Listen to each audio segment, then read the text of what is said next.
Bismillahirrahmanirrahim. Assalamu alaikum.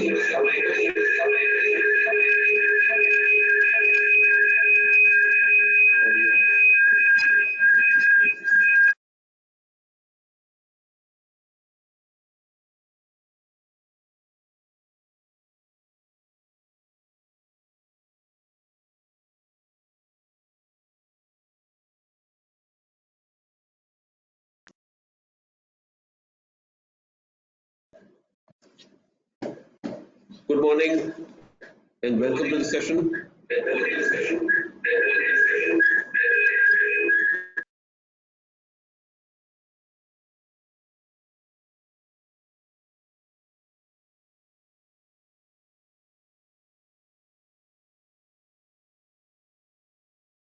Then ignore this. Just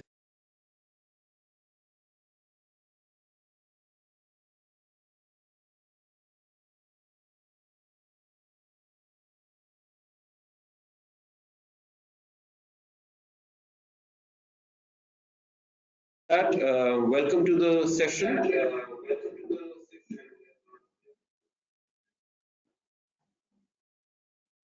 ठीक है, okay.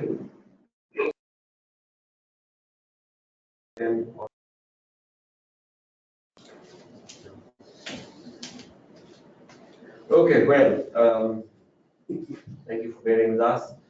Good morning and very warm welcome to the session. Can you people now confirm if you can hear us?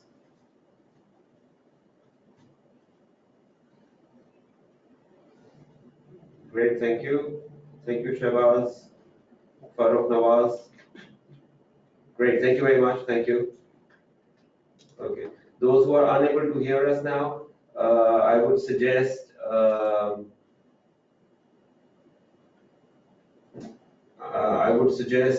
please reconnect.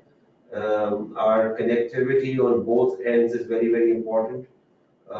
If you are unable to hear us, it's best to very quickly reconnect or have a look at your internet connectivity and see if it can be improved. Our session, which is so far the 4 sessions that we've announced, the last session of the series. However, we did promise that we're going to hold a separate session on charts and graphs and graphical representation of data. So we feel that today's session and the session on charts and graphs are going to be the most important, the key sessions of this entire series. So I would suggest do take out time to review the learnings of this session and the learnings of the previous sessions. They're all going to be very, very helpful, I'm sure. Like I said to you already, we have shared resources of all previous webinars with you that have taken place between the last month and this month. So any session that we've conducted during March and April, we have shared the recording links and the resources, the CPD resources with all of you. Those who have not seen it,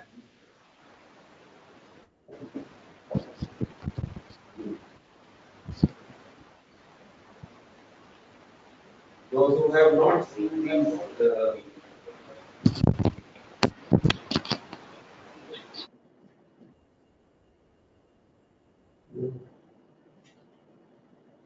okay, those who have not seen these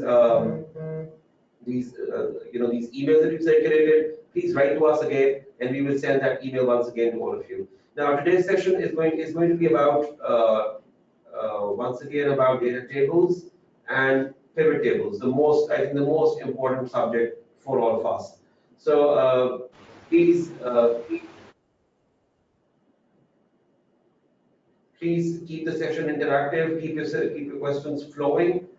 It's going to be a loaded session. We're going to keep the speed very high right from the beginning, and I'm sure you will really enjoy the session. With that, I'll hand over to Khurram Khan, our trainer. You can see him on the screen. So Khurram, if you can move your laptop a little to your left, people should be able to see you clearly. Yes, thank you very much. And over to you, Khurram. Thank you very much, Harun. Good morning to all of you. Okay, today's session is, I think, one of the most important session of the series because in the last three sessions we have done some basics, some engineering stuff, some advanced functions.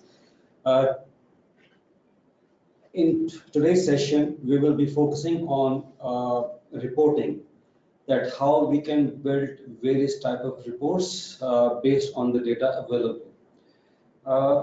We will start with the basic notion of the name ranges,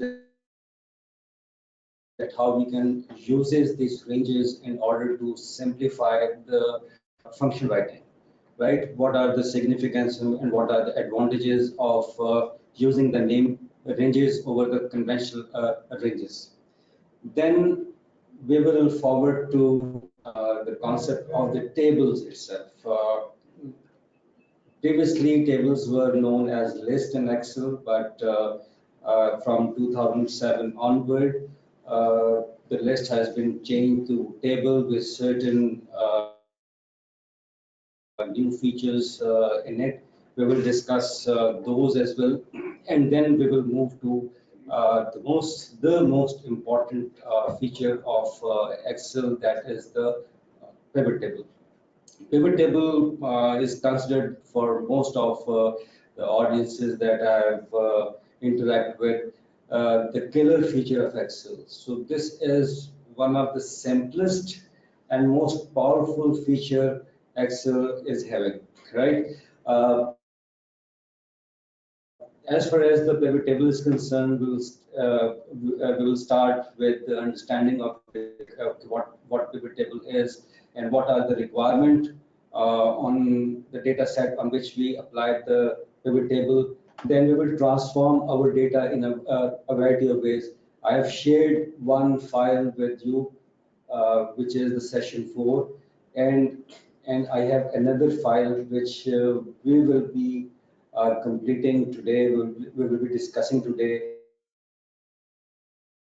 I'm just showing you that what we can do with the pivot table, and we will be doing all this stuff today. So I have this sheet with me. So if you look at this, we can transform this data like this. We can transform like this, and we have different forms of the pivot table: the compact form, the outline form, the tabular form. And what are the advantages or disadvantages of all this stuff? We'll discuss that. We can have the cross tabular report format, we can have the filter stuff, we can what is the calculated field, and how we can transform the same data into a variety of reports. We can calculate the running total. Then we have some sort of percentage stuff. Then we have how to rank data. Then we have the report filter pages. Then we have the slicer, how we can use slicer like this. And in the end, we will be building some sort of the basic dashboard based on the pivot table. If you look at this, we have something, it is an interactive dashboard that is built in on the basis of with the help of the pivot table, right? So that's what we are going to do in this particular session. So I'm closing this, and we will be building this all this stuff in this webinar. Okay, I'm minimizing it, and okay, fine. So let's begin with you must have the session 4 worksheet, a workbook with you. Hopefully you have downloaded it. Please confirm that if you have downloaded it. And the first sheet, that is with the name data, it should be open. So please confirm, everyone. Zain has said that the dashboard is not complete. All sheets are empty. Yes, all sheets are empty because we will be going to complete this today. Don't worry, you will be doing with me. I will be assisting you, guiding you to complete this. I think, just a comment. We have individuals from Sri Lanka attending this, Okay. and there have been atrocities, a lot of atrocities in Sri Lanka. And as a gesture to our ACCA colleagues in Sri Lanka, ACCA has offered some relaxation to members and students over there. Um, I think all our wishes With for the participants or for our colleagues from Sri Lanka. I hope all of you stay safe, and I hope all the atrocities that are going on there right now, the terrorism, I hope it ends very, very soon. Inshallah. Hope so. And we wish them all the best. Okay, fine. Let's resume. Okay, the first thing that all of you should do, that make a duplicate copy of this data sheet. So how you can do that? It's a very simple stuff, and we did it maybe in our first session. Okay, select the data tab and then right click. When the contextual menu appears, then you have an option in it that is move or copy. Click move or copy and then create a copy. So create a copy and we will have a duplicate copy with us with the name data2. Right? So this is the first thing that I want you to do. Okay, fine. So I hope every one of you have the duplicate copy of the data worksheet with the name data2. Okay. Everyone? Okay, please check.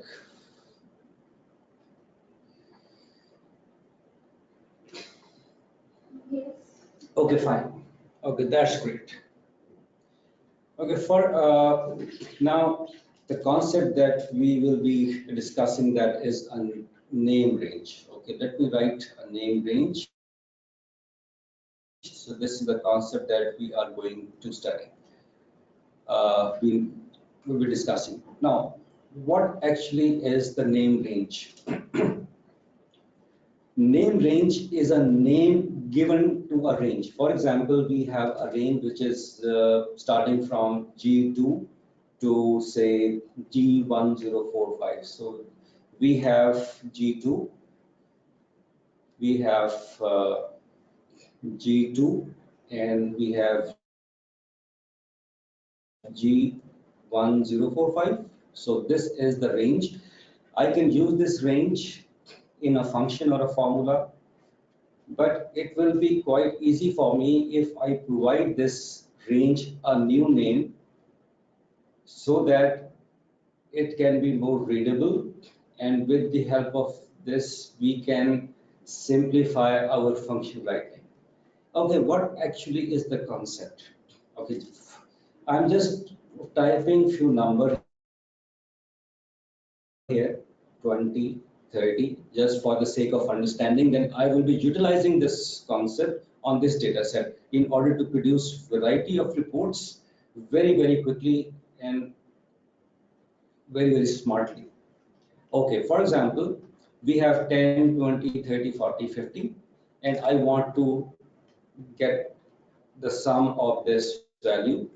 So what I will be doing, I will be providing the range. So 05:09, these are the range, and whatever value present in this range will be summed. So this is what is the simple range, and we all know what this is all about. Now what I will do is, I will provide a new name instead of 05 to 09. I will be giving a name which is known as the values, VALUES. So how can I do that? There is one way of doing it. After selecting, just type any name that you want to type. So I use it a name value. I typed value and then press enter. Now what will happen? The name of this particular range is become value. So if you click the name box drop down button, you see a value here. So whenever you go to a value, uh, uh, you want to see what is the name range, how many name ranges do we have. You can click the name box, we have the values, and you see that what range this name refers to. If I click that, it will go to this. So this is the way. Now, I'm using this name range in a function to sum. Then I have values. I don't need to provide drag, just type the values. So when I have the values and you have to get this, so sum values, and we have the 150 is the answer. So this is the basic concept, that by providing a name to a range, and this concept is known as the name range, and with the help of which the function writing become very, very simple and straightforward. Okay, just to give you idea how beneficial it is. For example, I want to generate a quick report based on this data, and the product is on product. The report is on product. So in the second or in the third session, maybe we have discussed that how we can get the unique data item from a particular range. So if you click the D and then copy this to here and paste it here, and then remove duplicates. So by clicking the data and remove duplicate, and we have all the unique data items that we have here. So what I want to do, I want to get the sales of the data of the product, how much sales we have achieved of this particular product. One way is to do is, then I have to use the SUMIF function, SUMIF function, right? So this is the SUMIF function. The range is this thing. So this is the range, right? Then I have to press F4, right? Then the comma, and the criteria is this, and then I have a sum range which is known as the sales.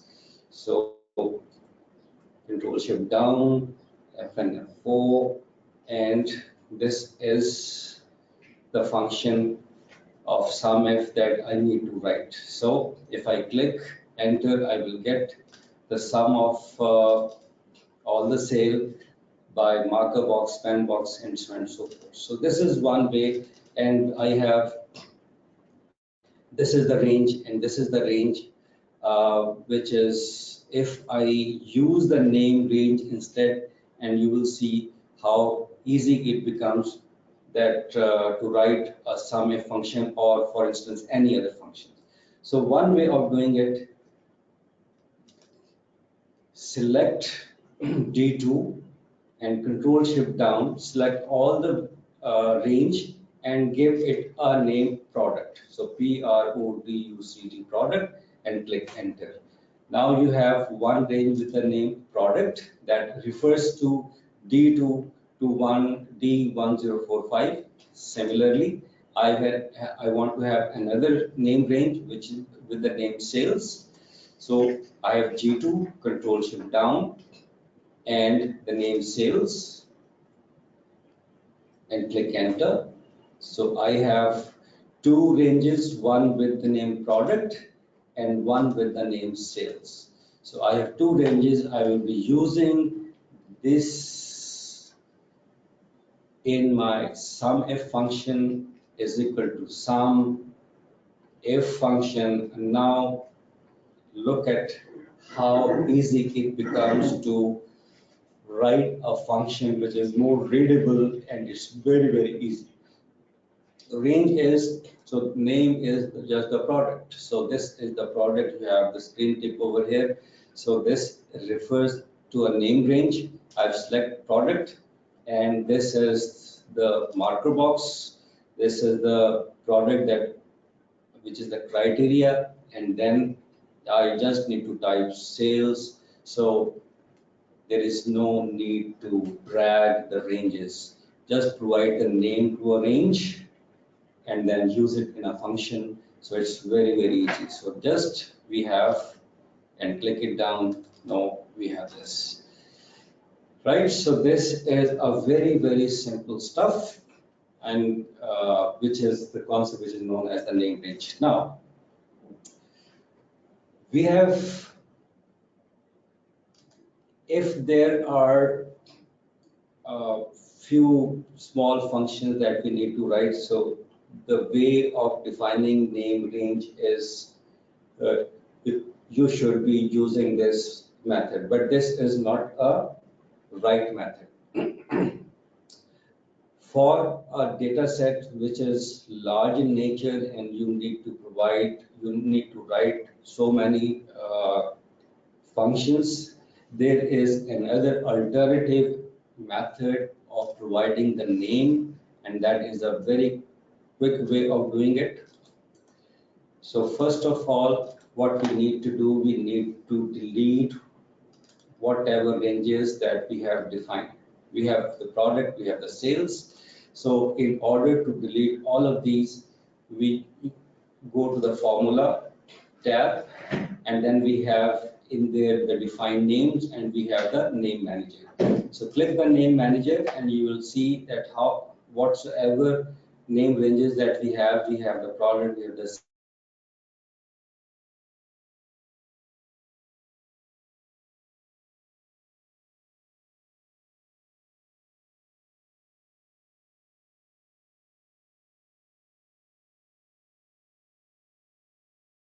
now the easiest way to create name ranges for the entire data set. Now what I want to do is that I want to use the header names, which is these date, sales rep, customer, product, etc., etc. I want to use these header names as the name ranges for the data underneath. For example, I want to have the name range date for the all these values starting from DA2 to 1045, right? So that I want to do, but I want to do for every data set that I have. So I have 1, 2, 3, 4, 5, 6, 7, 8, 9, 10. I have 10 columns data, and I have 10 headers names. So I want to create 10 name ranges that represent the respective column data. So in order to do that, what we need to do, we need to follow the following steps. And what are those? First of all, we need to select this data source. So there are two ways to select. There are keyboard shortcuts. We have Control Shift Static. So Control Shift Static is the keyboard shortcut to select the current range. So this is my current range. So use Control Shift 8. So let me write it Control plus Shift plus 8.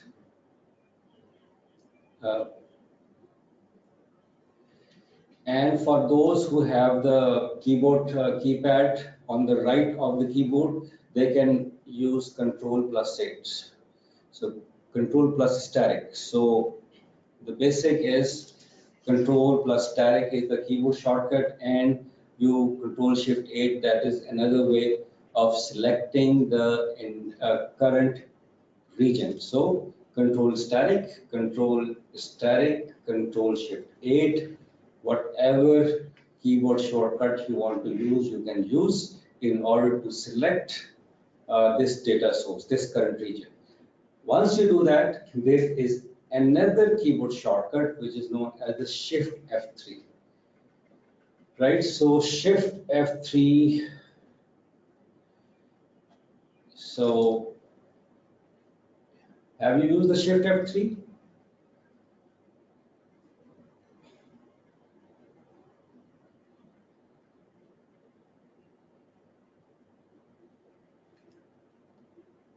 Okay, because I have the function key involved in it, so I will not. I'm not using the Shift F3, but instead I will using the formula and formula tab by defining on create from selection. So by clicking Shift F3, let me use this. If you look at his, we have the Control Shift F3. Control Shift F3 is the keyboard shortcut of create names from selection, right? So Control Shift F3 is the keyboard shortcut to create from selection. So once you click Control Shift F3 or by clicking this button, you should have this. So click create name from selection. Now what does it mean? It means we have a top row, uncheck the left column, we have the top row. We want to use these values, these names as the name ranges for the data underneath. So once you have unchecked everything except top row and then click OK, and you will see what will happen. So we have the COGS, cost per unit, customer, we have all the name ranges done automatically, right? So this is the case, this is the case if I want to select. So now we have done everything in place. And if I go to name manager, and you see that we have all the name ranges intact with us. So what I will be doing, I will be creating another report based on the region. I have the central region, so copy, and then I'm pasting here, for example, this, removing duplicates, data and remove duplicates. What I will be doing now, I will be creating a simple report based on region, that what are the sales region wise. So now you can write sum F. Now the range is region itself. The criteria is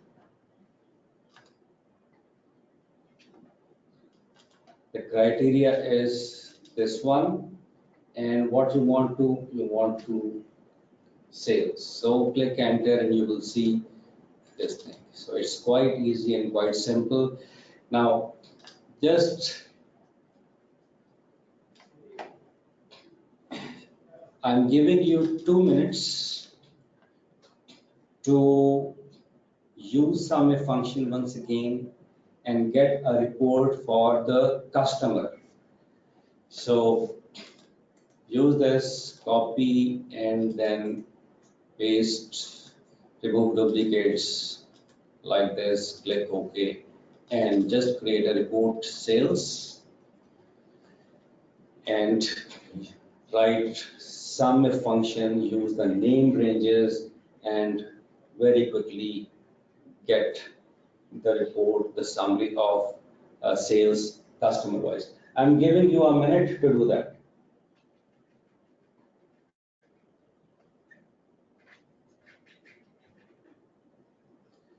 So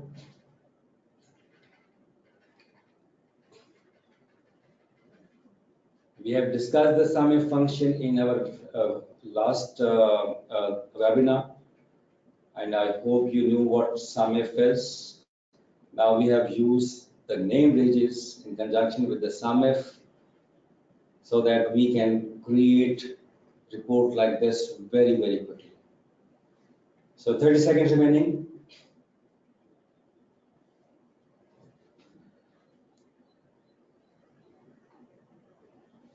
Okay. Anyone who has done it?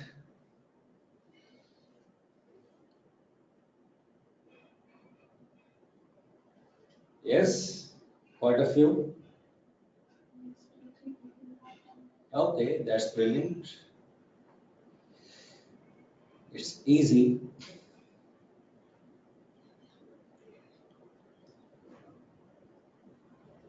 Okay, fine. The time's up.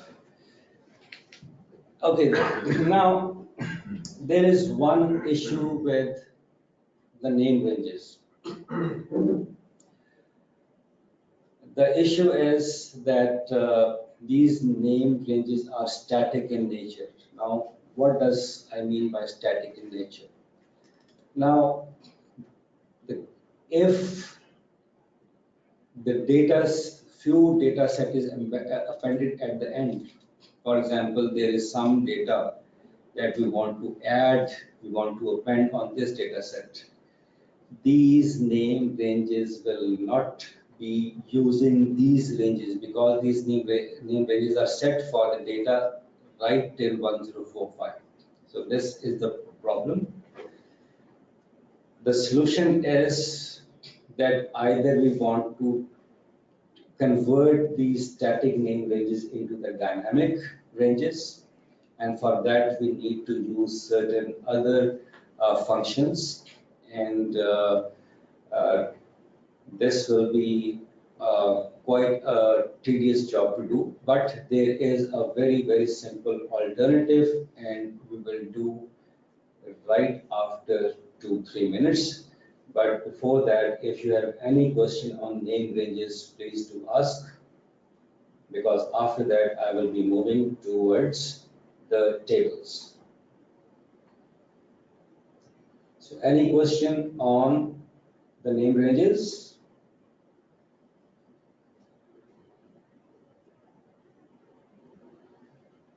Sir, please elaborate the step for creation of reports.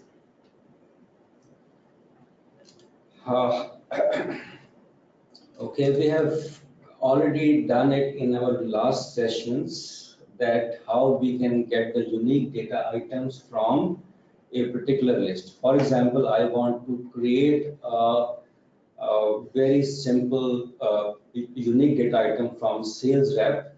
So what I need to do is I need to copy the entire list and paste it somewhere else, right? For example here, and then what I need to do, I need to just remove the duplicates by the data tools, and remove duplicates, and this is the first step.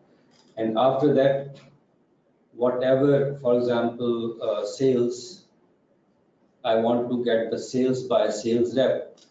So the rest of the task is simple, sum if, and then now we have the sales rep, in this case sales rep, and this is the salesperson and what I want to sales, and that's it. Click enter. So this is what I get now.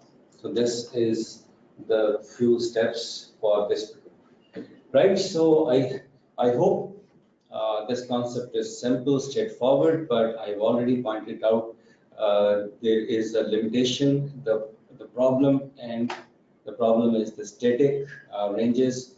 When the data is expanding, these ranges will not take the appended data into account. So there are two solutions for this: convert this name into a dynamic range, and for this we need to apply a few functions, but for that we need to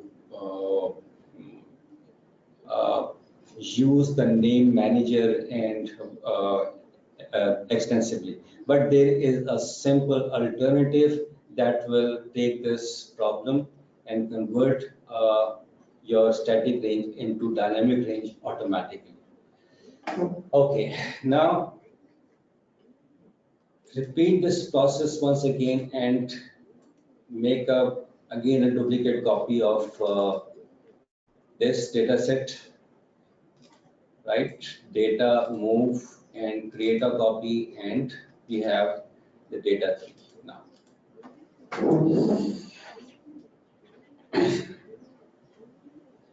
So the next topic of the day is the table. So Excel table. So Excel table is an excellent feature, very good feature of handling your data, analyzing your data very, very quickly. And this also solve the problem of what I have mentioned a bit earlier, that convert your ranges into a dynamic range. Okay. First of all, how Excel table is created. So there are 2-3 ways that you can create your, you convert your data range into a table. One way is that there is a keyboard shortcut, Control T.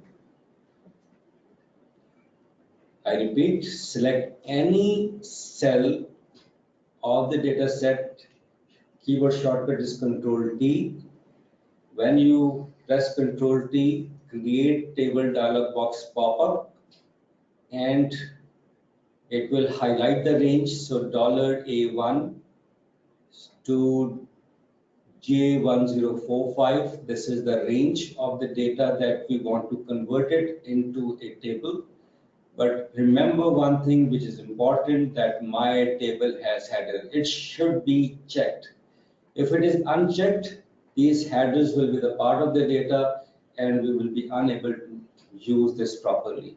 So my table has header should be checked. So when you click OK, and you will see your data is converting into a table. So this is the first method, Control Z to undo. And then second alternative is in the home, select any cell. We have the home tab, and we have in the style group, we have the format as table. And if you click that and select any of the method, Control Z, the same thing popped up, and click OK, and this is another way, right? And the third one is maybe insert, and we have the table, and this is the third one. So we have 3 different alternative of the same thing. Control T is a keyboard shortcut. You can format the data as a table, and then we have the insert table method. So we have clicked this. Okay. Now once you have converted your range into a table, there is a contextual tab coming in, and that is the table tools. Look at this. You have in the tab bar, we have another, which is the design.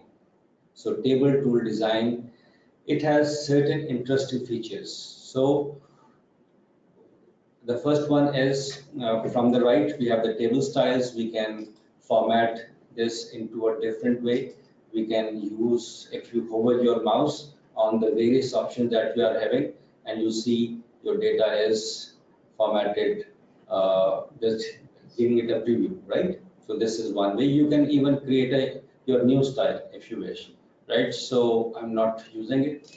Then if you want to say, so there is a filter, these are the filter button, and if you want to remove it, for example, if you uncheck this will be removed, and click back, and we have the band rows, we have the band columns, right? And we have the different options available with it.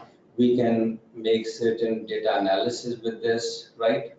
And we can summarize this table, we can remove duplicate, we can convert. Okay, if we want to, so we have the data and we want to convert it back to a normal range, what we need to do, we need to select this data and we want to convert to range, and do you want to convert this table to a normal range? Yes, and this data set back to normal. This is no more a table, right? So this is to convert a table back to a normal range, but we will be using a table here. So this is a table.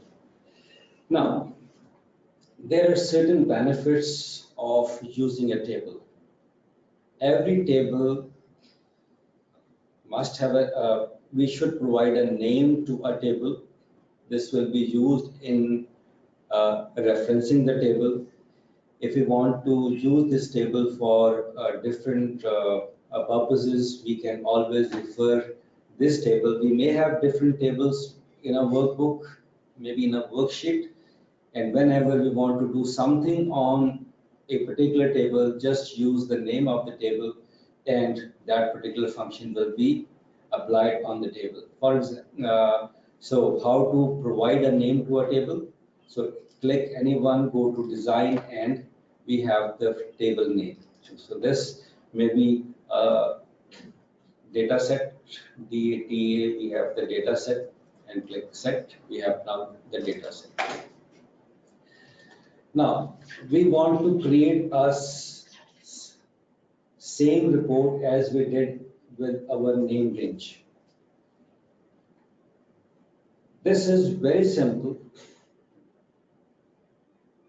For tables, because table has the advantage of built-in nomenclature.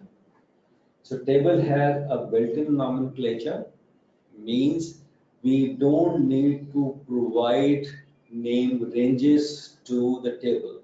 It is already developed, it is already in place, but the way we should be using it is a bit different, but it is again a very simple stuff.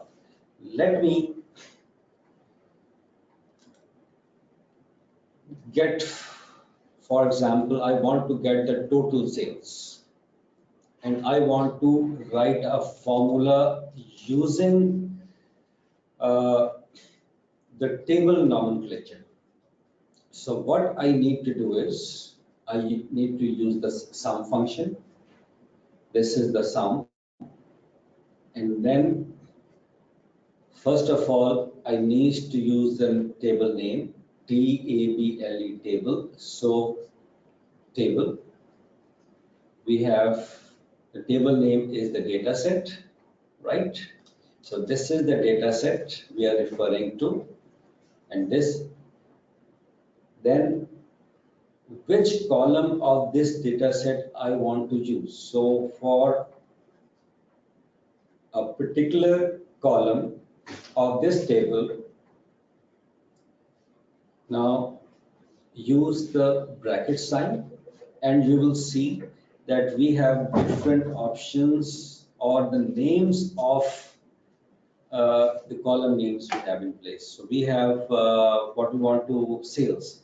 So we want to apply a sum function on the sales of this table.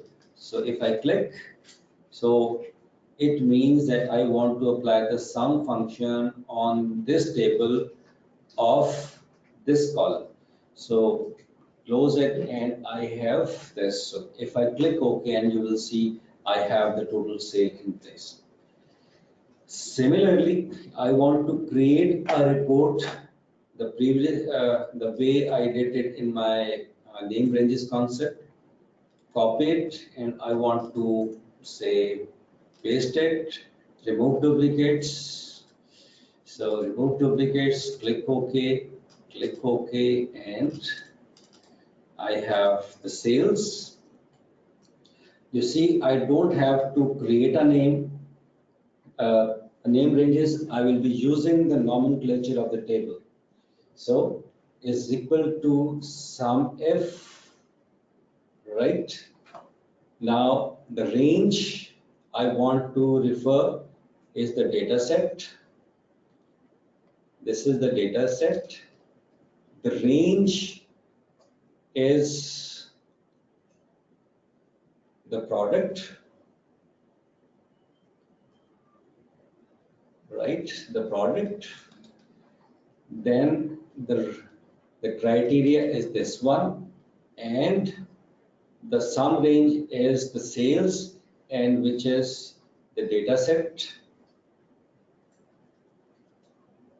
And I have the sales and close it, and we have the answer right with us, right?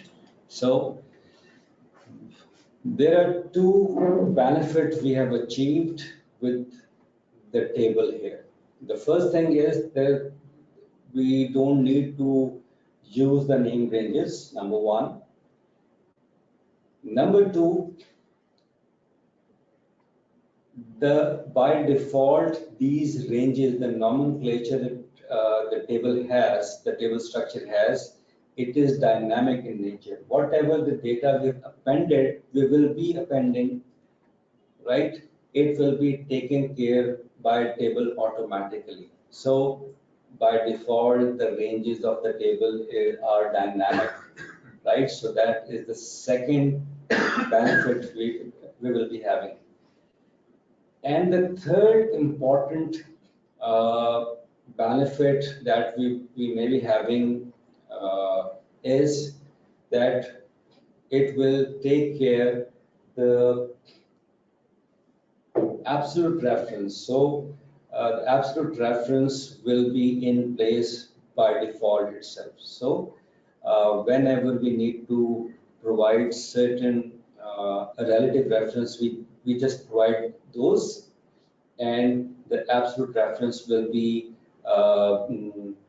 built in, will be provided by the table itself, right? So I'm giving you 2 minutes to give me a brief report on these two, right? These two. Copy using the nomenclature, paste, copy and the paste. Right, delete. Create a report, one on sales rep and one is on customer.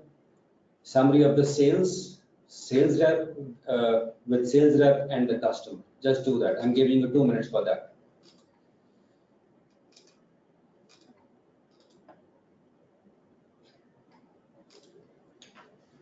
Okay, so I want sales here and I want sales here. So do it for me. Using the table nomenclature, write function SUMIF to generate a sales rep report on sales, and similarly for customers. Okay, do it.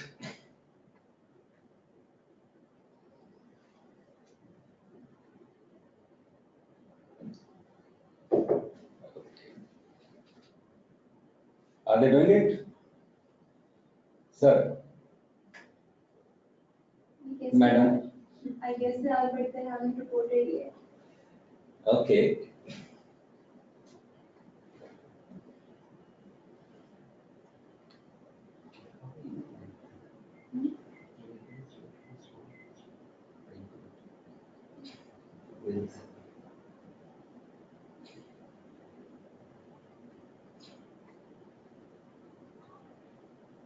No response so far? No.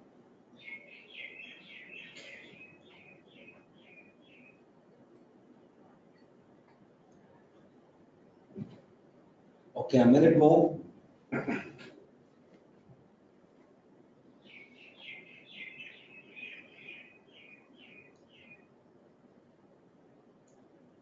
Okay, guys, hurry up.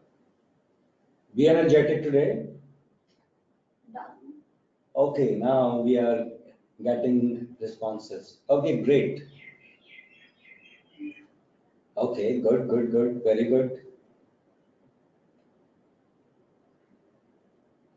How many so far?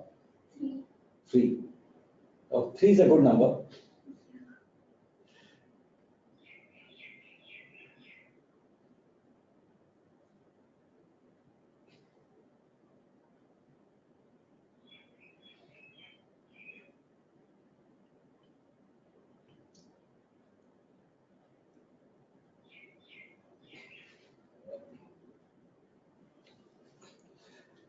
Okay, so 20 seconds remaining.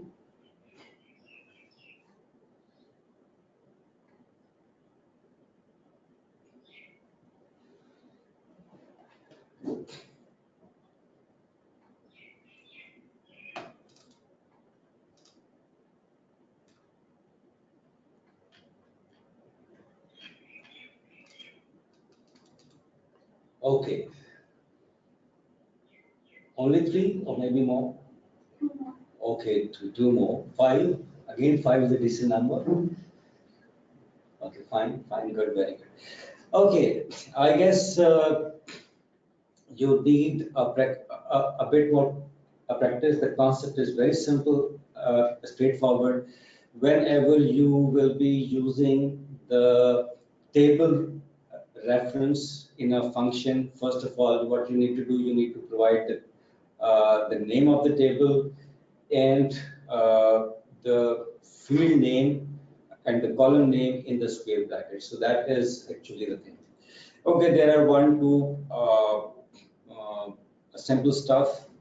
For example, with the help of the tables, you can do the quick analysis. For example, select any of the cells within the table, and then in the drop-down list, the contextual menu, you have the quick analysis. If you click that, and you will see there is a pop-up, the contextual menu coming in, and you have the different options to play with. For example, if you want to know the tables, the totals, if you click total, you will see you have the sum, you have the average count, percent of total, running total, and you might have certain more options, right? For example, if I want to have the sum, if you click sum, and you will see what will happen. You have the sum of total of all this stuff like this, right? So these are some of the things you can do. Now, if you don't have any question on this, I will be moving towards the most important topic of the day, and it is a pivot table. So, can you please repeat this function? It is asking. Very simple. Once the range is converted into a table, select any of the cell, right click, and from this menu, go to quick analysis, find quick analysis and click OK. And you will have this option, and just play with this, and you will see some very interesting analysis tools available. You can play with this and you will get certain meaning out of it, right? So very, very simple stuff. Okay.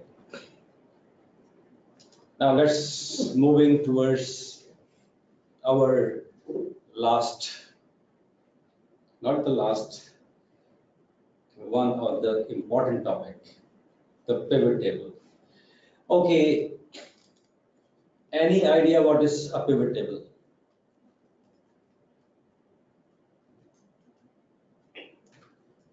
Okay, what is a pivot table?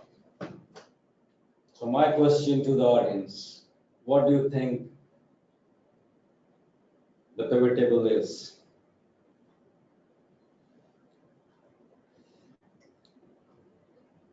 Any response from them?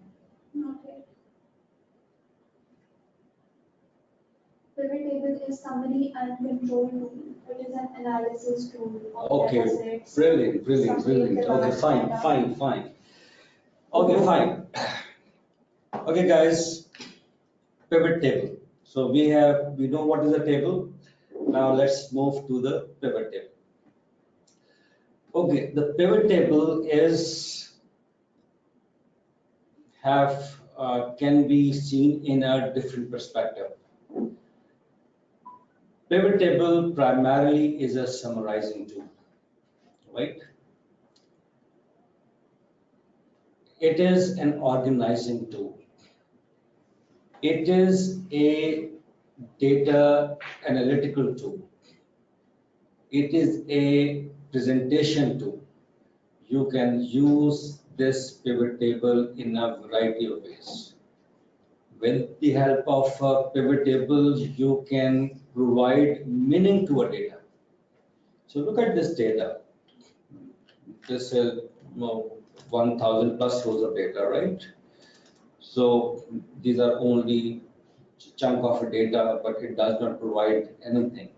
But with the help of the pivot table, we can get the hidden the the patterns that are there within the data. There are the comparison we can make with the help of the pivot table. With the help of a pivot table, we can do a lot of things. We can summarize in a data that is become more informative, and if it is more informative, the manager in a position to look into the data and can make very decent or important decision on the data. So that is what pivot table is. So pivot table is a tool, primarily is a summarizing tool. It summarizes the data within a particular context. But first of all, we need to understand one thing, that what to summarize and which context is to summarize. So we need to answer this question first before applying the pivot table. If you know what the context, that why you are making a summary, what questions have you in your mind that the pivot table is going to answer. So first of all, you need to get those questions in front of you. Once it is done, then you are in a position to apply the pivot table to get those answers, right? So you need to generate few questions on the data. Okay. But before using a pivot table, there are few conditions that we need to understand. There are certain restrictions, there are certain rules that a data should be having. In a context of a databases, because this concept is borrowed from a database. One concept of a database is known as the normalization. In a normalization, we need to transform our data in a particular order. So there are different levels, there are different forms of normalization. The first normal form is the basic environment. First normal form is the, should I go? Yeah. Fine, thank you. The first and the foremost requirement of the pivot table is that our data should be in the first normal form. The first normal form is what? The first normal form is very, very simple and straightforward, that each column must have a column name. So for example, this is the column, and this column must have a column header, which is the date. Similarly, we have the sales, we have the customer, we have the product. So every column of this data set must have a certain name. If certain column does not have a name, then pivot table will not apply. So table must be in the tabular format. It is in a rectangular shape, right? It is in the form of a table. The second requirement is that each row of a table must represent one record. So it means, so this is a transaction maybe, and this is a record. So on the 7th of Jan, Mr. Dilawar made some sort of a transaction on this, and that is actually what the transaction details are. So every single row must represent one record. By one record, I mean that I have seen the data sets in which I have seen that Mr. Tariq maybe on this day have sold pencil box plus the pen box. So in a way, this is not one record, this is the two records, right? So the pen box should be using a different row of this data set to represent those, right? So every data set, every row of this data set have a must have a uh, every row should represent one record. Every cell of this data set must be occupied by a certain cell, by a certain value. By a certain value, I mean that it should not be empty. For example, if I undelete this and if I make a summary of the marker box, so I know this is a marker box because I have deleted. So the report pivot table will generate will be erroneous, and because this information is missing in this report. So that is the reason that every data, every cell of this must have a, must not must have some sort of a value.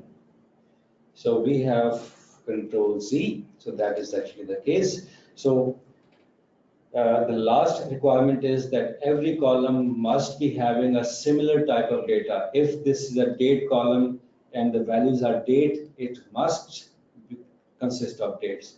If it is a sales rep, it must have a same context that it must contain the value of the sales rep. Although the text value, this column consists of text value, this is also the text value, but the context is different.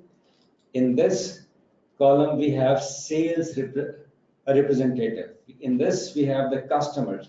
So we don't have a customer value in the sales rep, or we don't have a sales value in the customer. So the context has to be same. So these are some of the requirements of the pivot table. If the data set is in that form, then you are in a position to apply the pivot table, and the pivot table will provide you the correct answer, right? So let's develop our first pivot table.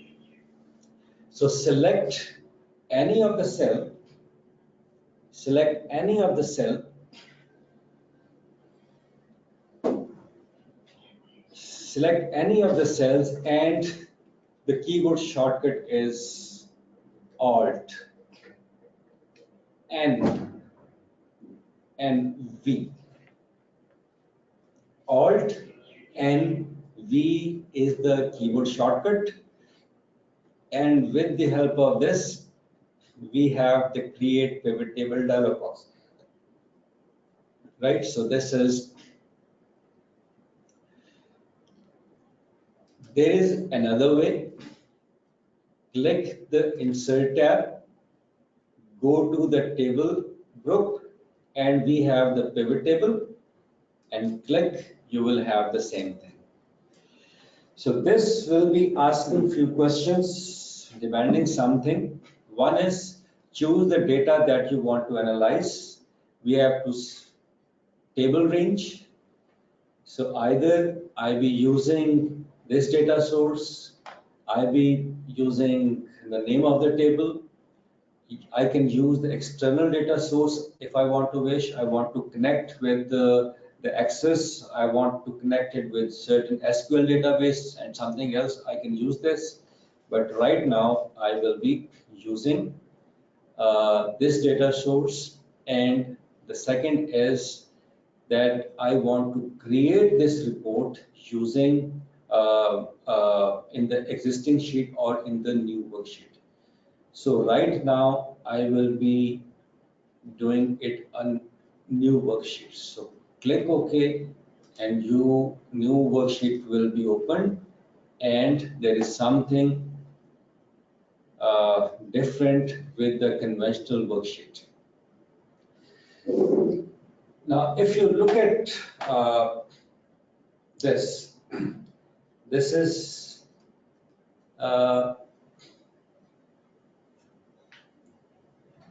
the screen is a bit changed, but we have a different contextual tool. We have the pivot table tools. We will be using these tools, analyze and design. Okay. And on the right hand side, you will see that there are certain pivot table fields. Now, if you look at here, these are date, these are sales rep, these are customer, and if you see, these are the names of the header data, and these are the date, sales rep, customer, product, etc., etc. So in sheet 3, we have all these labels. So these are the, if we don't have this, we have F1, F2, F3. So it will be difficult for us to identify which columns to refer to. So that is the reason we should have the header names in place. We have different options. We have, these are the layout of the report. We have the filters, we have the columns, we have the values, and we have the rows. We need to use this, but our report will be created right over here, right? There is one thing that we need to look into. We need to change the layout of this report. So few people like to have a different layout. So first off, we need to select. So in the Analyze tab, we have the options, and again we have the options, and see we have the in display, and we have the classic pivot table layout. If you click that and click OK, you will see this is the classical layout. Now this will help us in understanding these four with these things. Now the filter area, this is called the filter area. We will see what filter will be doing for us, right? And this is the column area. This represent the column area, right, of this layout. This is the row, this is the row area, and this is the value. All your numeric columns will be pasted over here. So we will be doing all this stuff. Okay, remember one thing. Pivot table is very, very simple. We will be doing only three things. Either we are clicking, either we are dragging, and the third one is double clicking. So there are three things that we will be doing: clicking, double clicking, and dragging. So we will be developing our first pivot table report. So as I mentioned earlier, that what report I want to generate, what is the question that I have in my mind. So the question is this: for example, I want to create a report, a regional sales report. So I want to create a summary of this. So I want to have a report like this.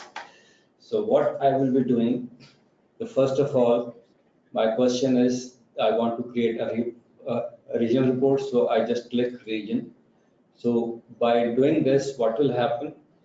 In this layout, in the row section, I will have the unique data item. So we have the central, east, north, south, west. Recall what I did. I have created it by myself by copying it, and by removing duplicates, it done it automatically. So this is the first advantage of the pivot table. So if you want to see that how many unique data items this particular column has, just click one of those and then you will have the data item. So this is the unique data items.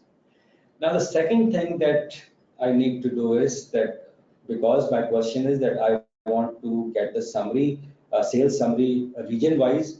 So I've got the region, and the second thing, to just click the sales. Since the sales value are numeric in nature, this will be placed right over here or in this area. So if I click sales, and you will see what happened, this is the report I've got. So we have the sum of sales here, we have the region here, right? Similarly, if you want to create another report, For example, summary report of customer, you just need to uncheck sales and check sales rep. Sorry, we have the sales and we have the sales rep. So we have the sales rep summary. Don't want to, you have the customer summary. Don't want, you have the product summary, and you see what will happen. So if you don't want to have the sum of sales, you can have maybe the cost of good per unit maybe. So we have the cost of unit per maybe. So this is different type of reports you can generate instantaneously. It's very, very simple. So this is the basic pivot table. We have done it already, right? Now, moving, creating a report in a different way.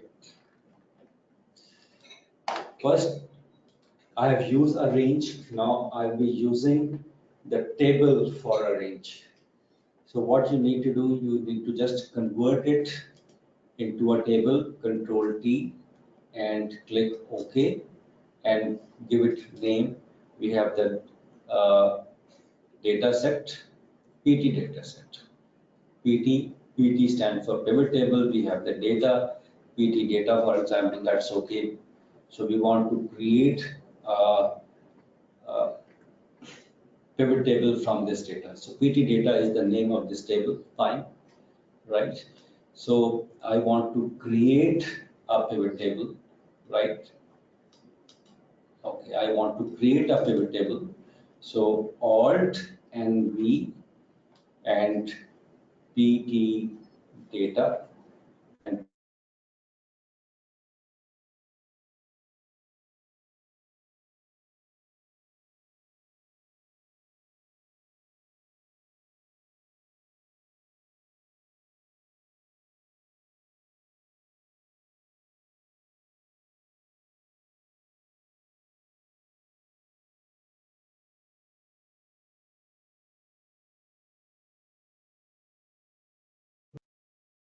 and summarize, and we want to organize our data from date point of view. So Alt and V. In the Create Pivot Table dialog box, just type the name PT data. This is the name of our table. And where we want to click in the existing worksheet, which is this, and on which cell A5, and click OK. When I click OK and I see everything is in place, and now I'm ready to design my second pivot table. The question is that I want to look into my data set sales with respect to date. So I want to see date wise what are the different sales that I'm getting. So what you need to do, just click date, and we have the date. You have the sale, you have the sales, and you see what will happen. So we have on 1st of January, we have this much sale. We have 2nd January, we have this much sales. Okay. Now, what you need to do is, what you want to do is, you want to transform this into month-wise. So it is in pivot tables very simple that you want to convert your date into month by just grouping it. In order to group, just click any cell from this column, which is the date column, right click, or you have the group field. So either you can in the analyze tab in the group section, either you can use this or select any cell from this and right click, and you see you have the group. If you click group, and you will see what will happen. You have the because it is the date value, it will give you the months, the quarters, the year, and everything. So we want to convert it into month. If we click OK, and you will see your data is transformed into month. But the problem is here that there are three, I guess, 3 years of data, and in all these 3 years we have January. We have February, we have March, so this is consolidated. So I want to have the yearly data as well, yearly and monthly data. So what I will be doing, just to select any of the cell, right click, group, and click the year as well. So we have the year, and now we have the January, we have the 2005 January data, we have the 2006, and we have the 2007, even 8. So we have the 4 years data. Now, this is one way of organizing. There is another way of looking at this data. Now, I want to change this data. I want that the year should be in the column. So what I need to do is I need to just drag this year, because I grouped it. This year is in my row area. So just drag it to here. Now you will see there is a different report layout. We have the January, February, March, and then we have the 2005, 2006, 7, and 8. So this is a different layout of the month here, right? Similarly, we can create a quarter-wise report, Alt and V. So Alt and V, right? The table is PT data. Click enter, right? We want to have the date. We want to have the sales, right? And we want to convert it. We want to have into quarter-wise group. Now we have the year, we have the months. Now we don't want months, we want quarters. Click OK, and you will see that your data is transformed, and we want year here. So this is another one. So we group our data, yearly data, into quarter 1, quarter 2, quarter 3, and quarter 4, right? And we have a different report layout. So far, any question? I hope it's very, very simple. There should not be any question. Can we make 2 pivots in one sheet? Just wait. We will be doing this, right? Don't worry. We will be creating 1, 2, 3, maybe as many pivot table as you wish. We will be doing that. Don't worry. Now, The pivot table is not updating whenever the source data is updated. For that, the table needs to refresh by clicking the refresh icon. Is there any alternative to this, that whenever the source data is updated, according the pivot table is updated? okay, there is one thing that you need to do is we need to set from the options that at how much time the data is being refreshed, right? So we need to set those, number one, and we can also set whenever this is being opened, when this file is opened, it will be refreshed, right? So there is the thing. Okay, there is one point that I might missed, and that is whenever we create a data with a range, when we create a pivot table with a range, right? And when the data is appended, then we need to provide a new range to a pivot table. When the data source is table, right, the appended data will reflect whenever it is refreshed. So that is a key point when the source data is either a range or a table, right? Okay. Now, next topic is what are the different forms? Two more questions. There's one question, the last one. Okay, we have already. Okay. Filter and When we will use it. Okay, we will be doing this. Don't worry. Few of the questions will be answers automatically, so don't worry. We have the filter option. We have all other. If you go through this sheet, you will find different options, right? a question about grouping and ungrouping. Yes, we did that. Yes, we have already done that. He said he has an issue with it. Excel itself creates grouping. However, ungrouping option is not available. Right,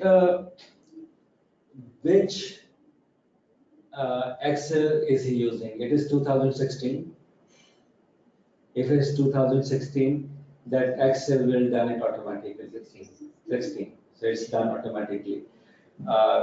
In 2013 and backward, so we will be grouping and grouping. So it is done automatically. So that is the good thing about 2016. Good thing. Yes, yes, it's a good thing. Okay.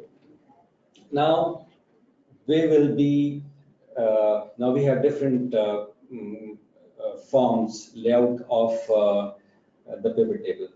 So kindly understand these forms. This is one of the key FAQ that people normally ask. They sometimes confused. They don't know how to understand the information presented in this form. So sometimes it is a bit confusing.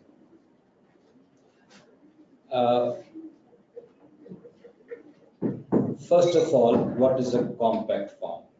So let's first of all create one simple pivot table.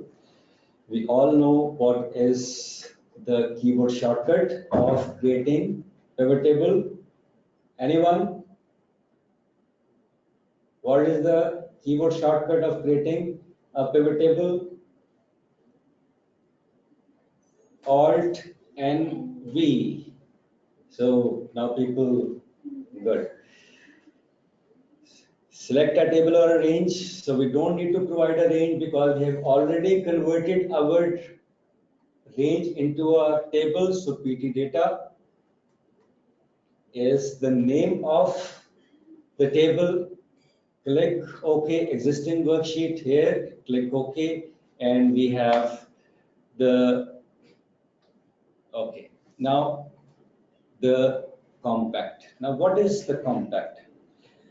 Whenever we have a form in which one particular column, for example, this is the column, we may find different values of multiple columns of the data source.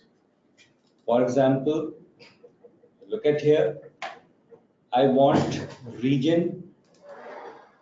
So the region, in the same column, I want to have, for example, the customer. So we have the customer in the same column. Look at this. We have the central is the region. And in here we have the different companies. We may have, for example, the product. So we have the center, we have the ABC, the company, and under this we have these different products, and similarly. And I want to know what is the sales.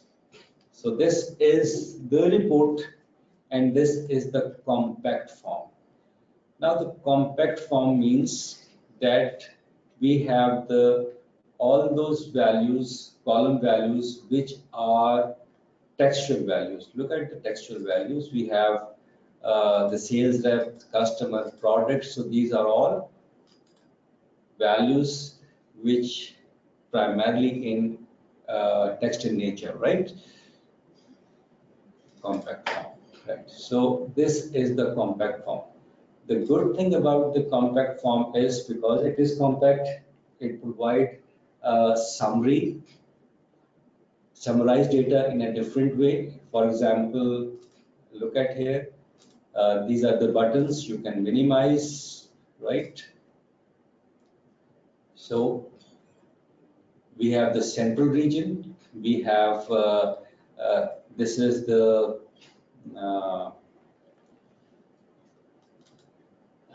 these are the subtotals of the central. These are the subtotal of this particular company. This is the subtotal of this, and this is the subtotal. And if you want to get to look into a particular data set, for example, MNN form in central region. So what I need to do, I just need to click. So this is the summary of the M&M, and that is the good thing about this compact form. Okay, one thing that is recommended in compact form, and that is there are certain things which should be visible, and that is their subtotals and the grand total, right? So this is the grand total, and these are certain subtotals. So in order to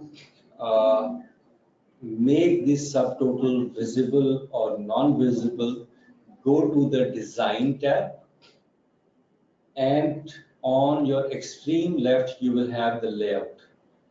In the layout we have the subtotals. If you click subtotals, you will see there are different. Do not show subtotals, show all subtotals at bottom of group, show all subtotals at top of the group. Do not show subtotal means that your subtotals will be gone, right? So do not. If you want to show all at the bottom, it goes all at the bottom, right? M&M equal to they're gone. You want to move it to the up at the top of the category, it will move at the top. So this is how you can control your subtotals, right? So subtotals by default is on, and when you want to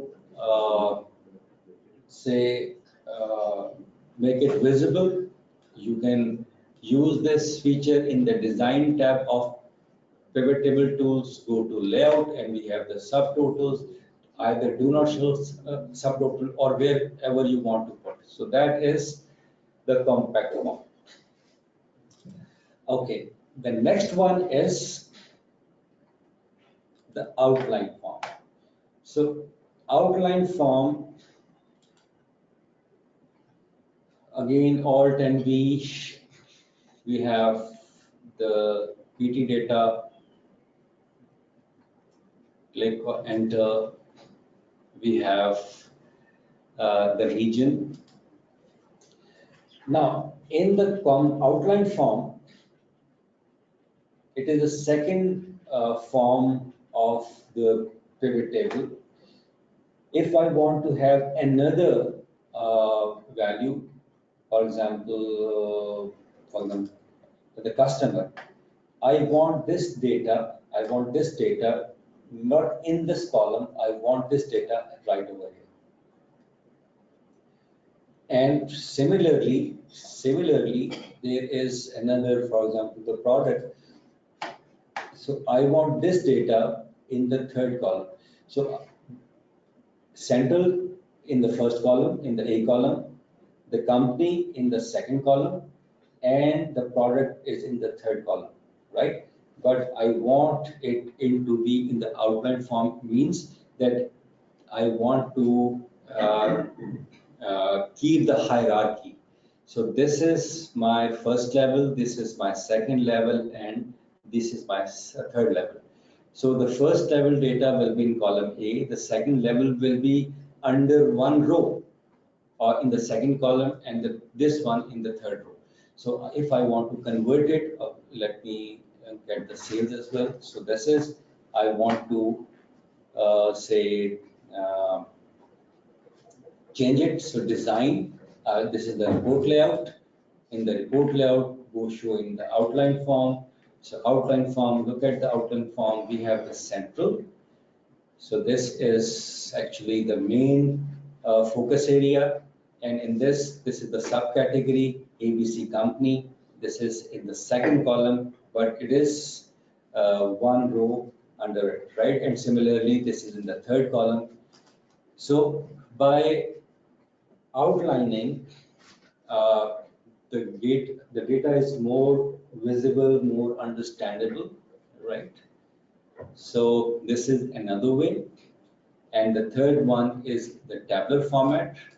Tabular form, again, Alt and V, we have the PT data, and we have click OK, and we have the region, the customer, and the product.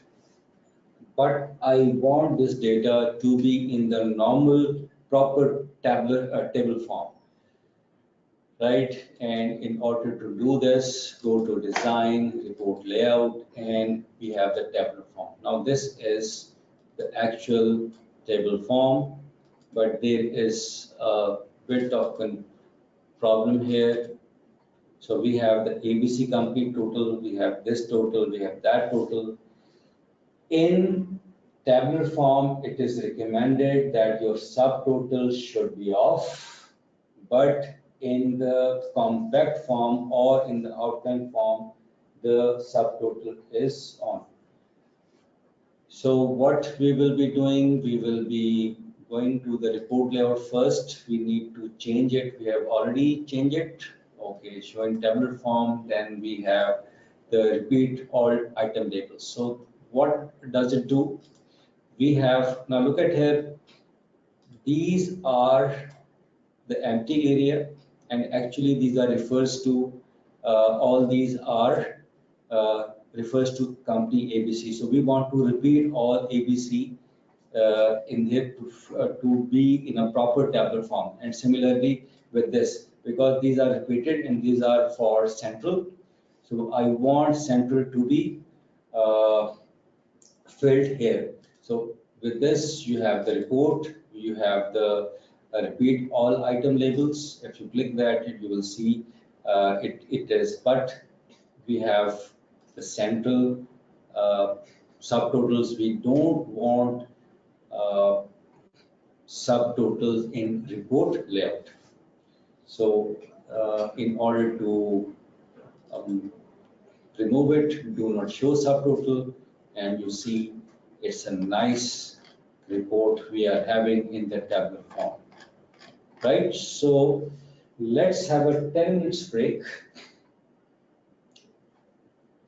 And in the 10 minutes break, what you need to do is use this data source and develop different types of reports. For example, uh, what is the total cost of goods sold of a product, right? Develop those from region wise, from customer wise, from salesperson wise, and develop different pivot tables in a compact form, in an outline form, in a tabular form, and review what actually is the impact of different types of reports. So let's have a 10 minutes break. We will resume in about 10 minutes, right? So kindly do that. So we are on break.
Okay, let's resume.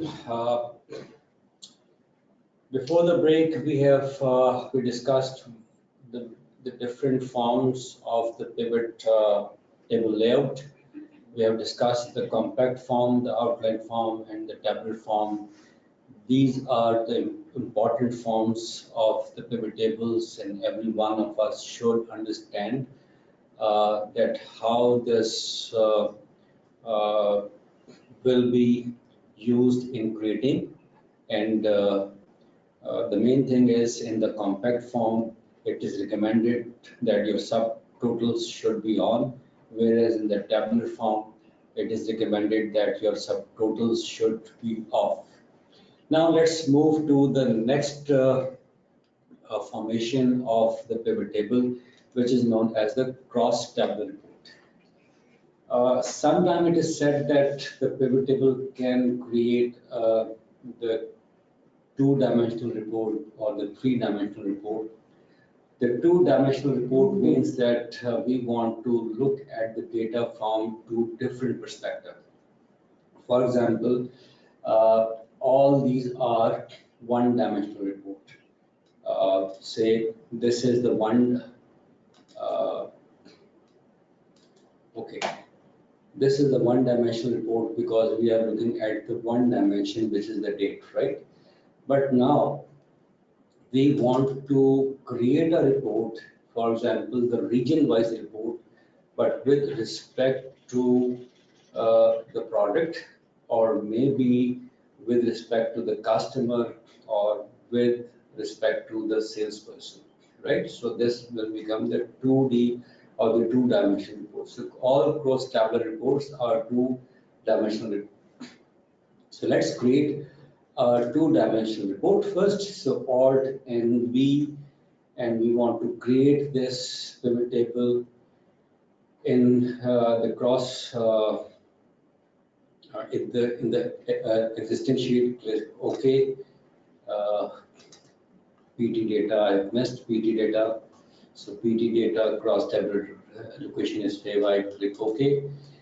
Now, the cross tabular report is, which is the two-dimensional report. I want to create a region-wise report, and with respect to, for example, the product. So this is the product, but I want this that this is in the rows and this should be in the column, or the vice versa. For example, in order to do so, what you can do, you can either drag one of these, for example, let drag region in the column. When you drag region on the column, on the row side we have the products, and on the column side we have the values in the column, unique values of the region. So if we want to see the sales, the values are the same, click OK. So this is the two-dimensional report. One dimension is the product and the other dimension is the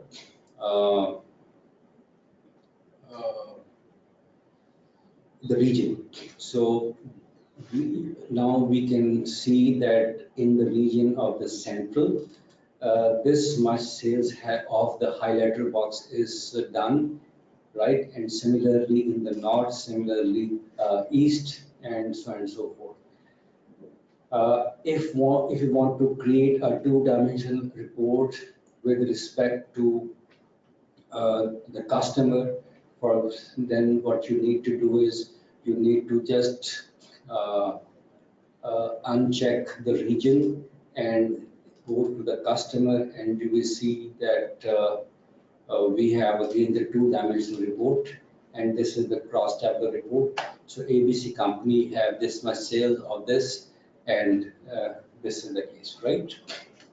So this is the two-dimensional report. You can create it very, very quickly and very, very simply.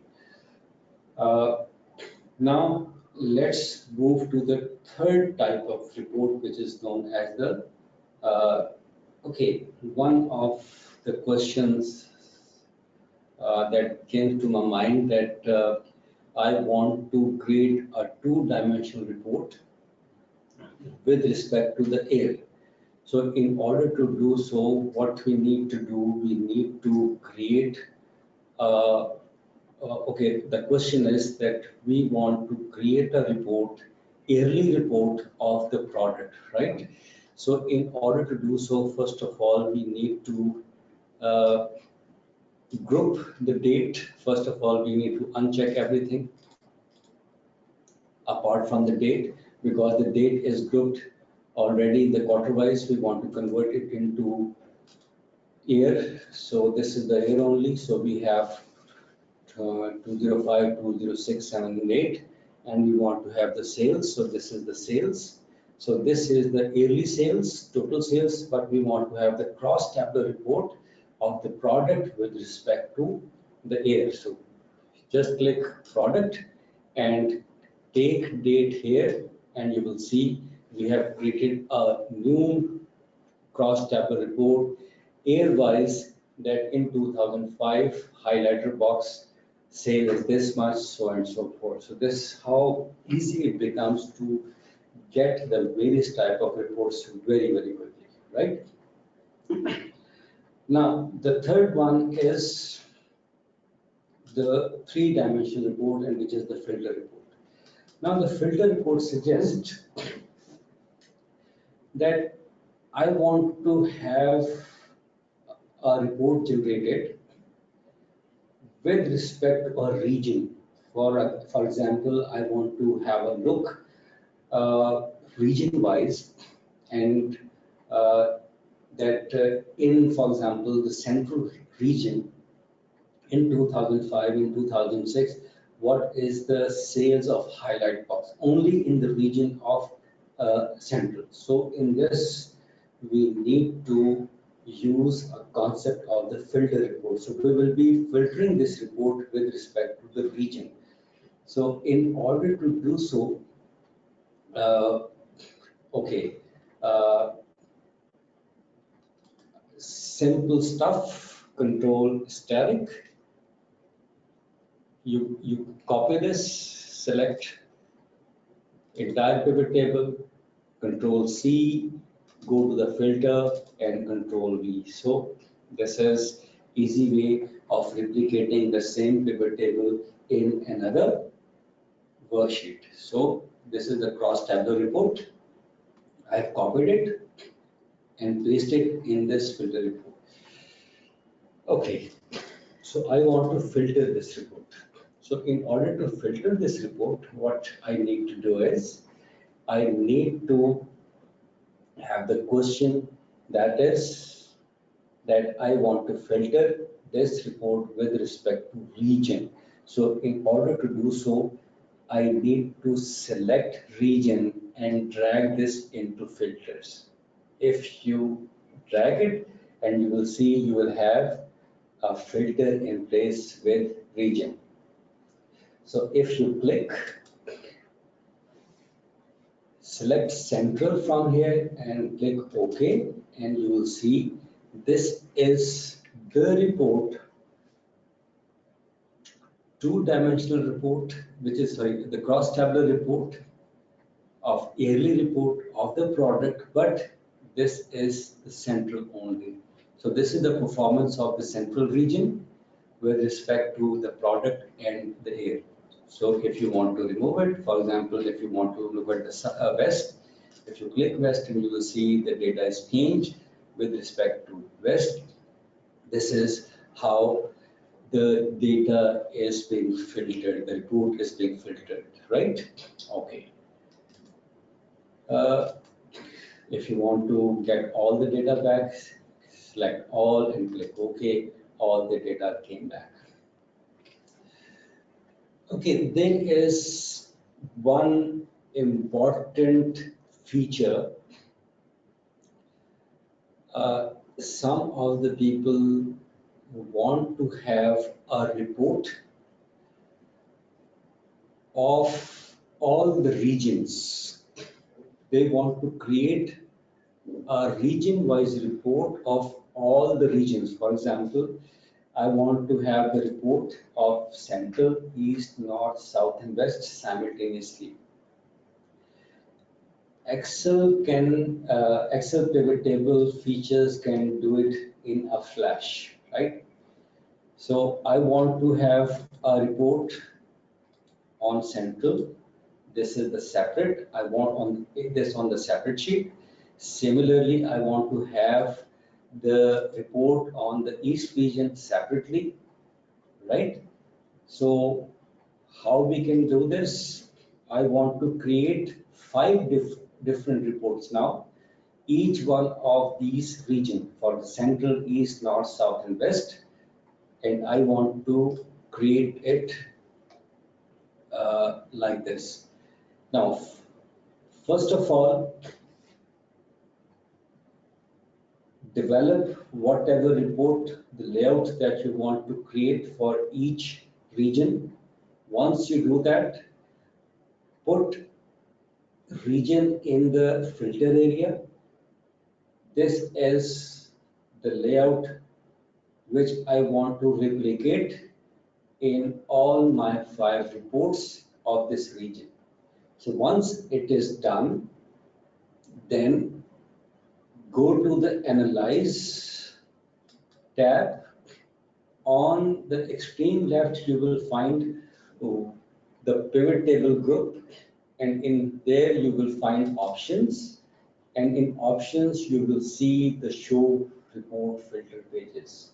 So if you click show report filter pages, it will ask you, we might have different options available. So we have the region only. So select the region and click OK. When you click OK, you will see that you will have 5 different sheets coming in this tab that contains all the relevant information we need. Click OK and you will see we have the central report, we have this central report, we have the north report, we have the south report, we have the west report, and we have the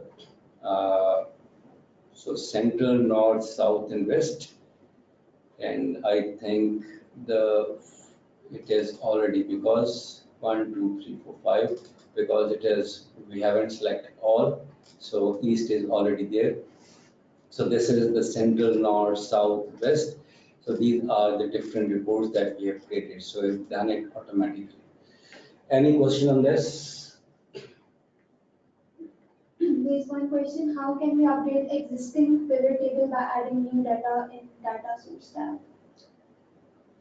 I've answered this question already.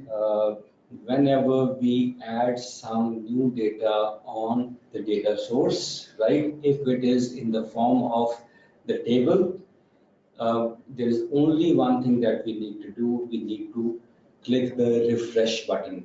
Once we do that, all the new data which is added, it will be reflected in the pivot table. But if the data source is in the range form, then we need to reset the range and then click the refresh button, or we don't need to click the refresh button, or maybe we do.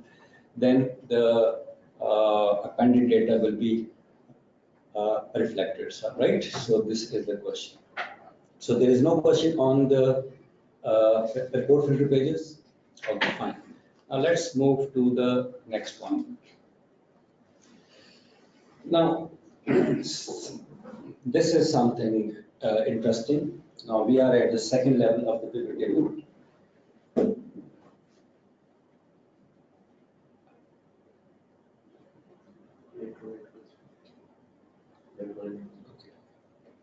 Okay, fine. Now this is something which is important, and that is the calculated field. Now look at this data. We have in the original data we have these are the fields we have. We have the date, we have the sales rep, customer, product, etc., etc. We have built a pivot table based on this data, but we want to have certain more columns. For example, if you look at here, we have the sales and we have the cost of goods sold. But if you want to have, say, the profit, right? Either we can get the profit over here, or we can create a new columns for the profit within the pivot table, which is not the part of the main data source, but which is be taken as a calculated field. So let's develop a calculated field. So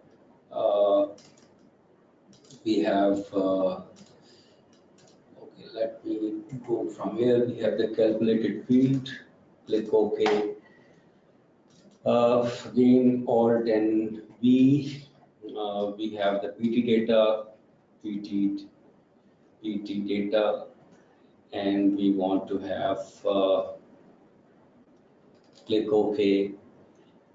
We want to have the region, we want to have the sales, and we have the COGS, right? The cost of goods sold. But we want to get the profit of this.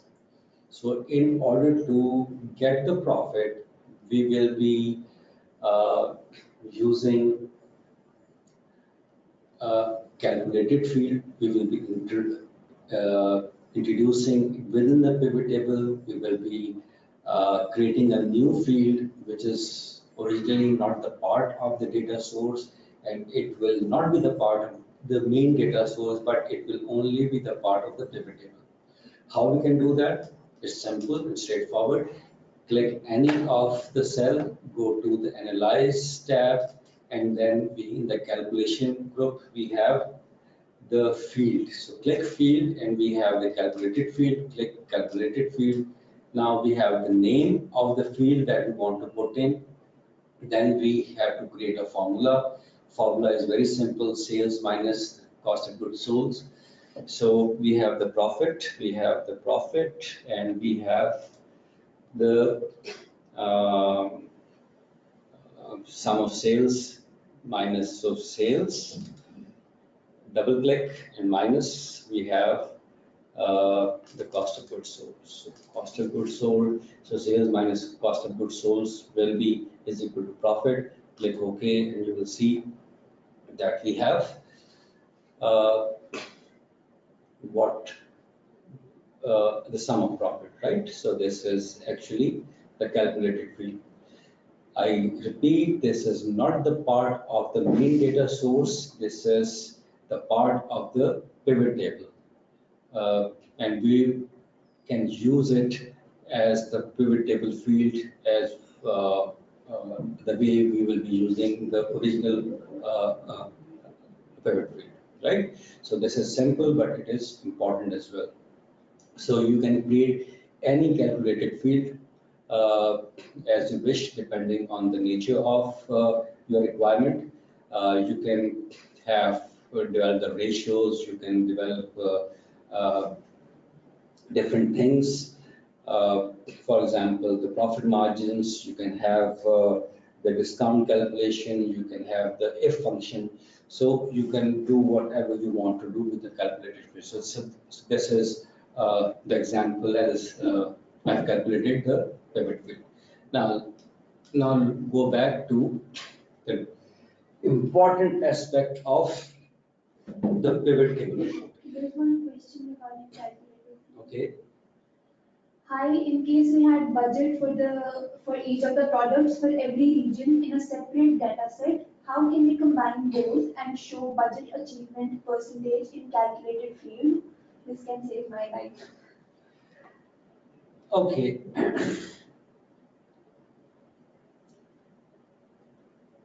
Okay, just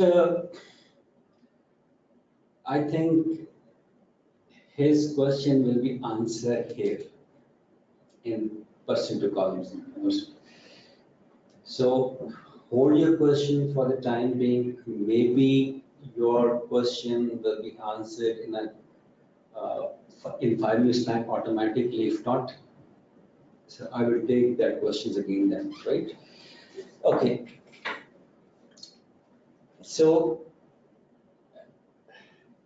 we will be, we know that we can present our data in different ways. So far, we have discussed pivot table as a reporting tool, as a summarizing tool, as an organizing tool, right? Now, we are moving towards pivot table as an analytical tool. So maybe your question is related to this. So we want to make some sort of analysis, right?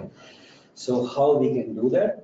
So first of all, we need to create again a pivot table, Alt and V, then PT data, and we have the location in place, click OK. Now we have the region on one side, we have the customer on the other side, and we have the sales on this side, right? So this is one thing. Now we have the data, this is the data, and we want to look this data in different way, right? We all know that the baseline of this data is the function we are using or the pivot table is using is the sum function because it is the summary. We can use another function if we wish that the pivot table summarize your data using a different function, maybe the count function, maybe the average function. So in order to do so, select any of the cell, click the right button of your mouse, or you can have the field setting as well. So this is the same thing. You will have the summarized value by. The summarized value by, right now it is the sum. Now this is the count. If you click count, now your summary is different. We have the count. So we have the ABC, the sales we have made to ABC company in the central region is 49, right? So this is one way. So you can summarize your data by sum function, by average function, by count, or by any other function you want to wish. And you can do so by clicking this or using this, then summarize value by sum product, and you may have more options with. So go back to the sum. Now, I want to have a different look of this data, right? I want to see that I want to have this value in place, number one, and I want to have the same value, but in a different way. So maybe I want to know the percent, this value should be represented in the percentages. So in order to do so, what you need to do, you need to drag sales once again. Now we have the second column of the same, and I want to repeat this. I want to change this form. The calculation is sum, but I want to have this calculation in terms of percentage. Now right click. Now we have the summarized. Now look at this, show values as. Now if you click show values as, you have different options. You have the percent of grand total, you have the percent of column total, right? Percent of row total, etc., etc. So maybe we have the percent of grand total. So we have the percent of grand total. Now look at this. So this is the 100%. So this is the 100% of all of this. So if you 25%, 18%, 16.9%, this and that, if you just count it, this will become 100%. And this is the breakup of, so 19.27 is the breakup of this. So if you summarize all of this, you will get 19.27%. If you summarize all this, you get 20%. So this report is, okay. If you look at this, so this is the nice simple way. Now look at the data in different point. So I want to have the same data. I want to have the, okay, let me just change these value. I can change this title as well if I want. I want sum of sales. I simply want sales. So double click. When you double click this, this will allow you to change So this is the sales, just type sales and click OK, and this should change. Okay, now it is sales, total sales. So this is total sales. Because I've just write the sales and sales is already in there. So that is the reason it gives me error message. So sales, so this is the total sales. This is the percent of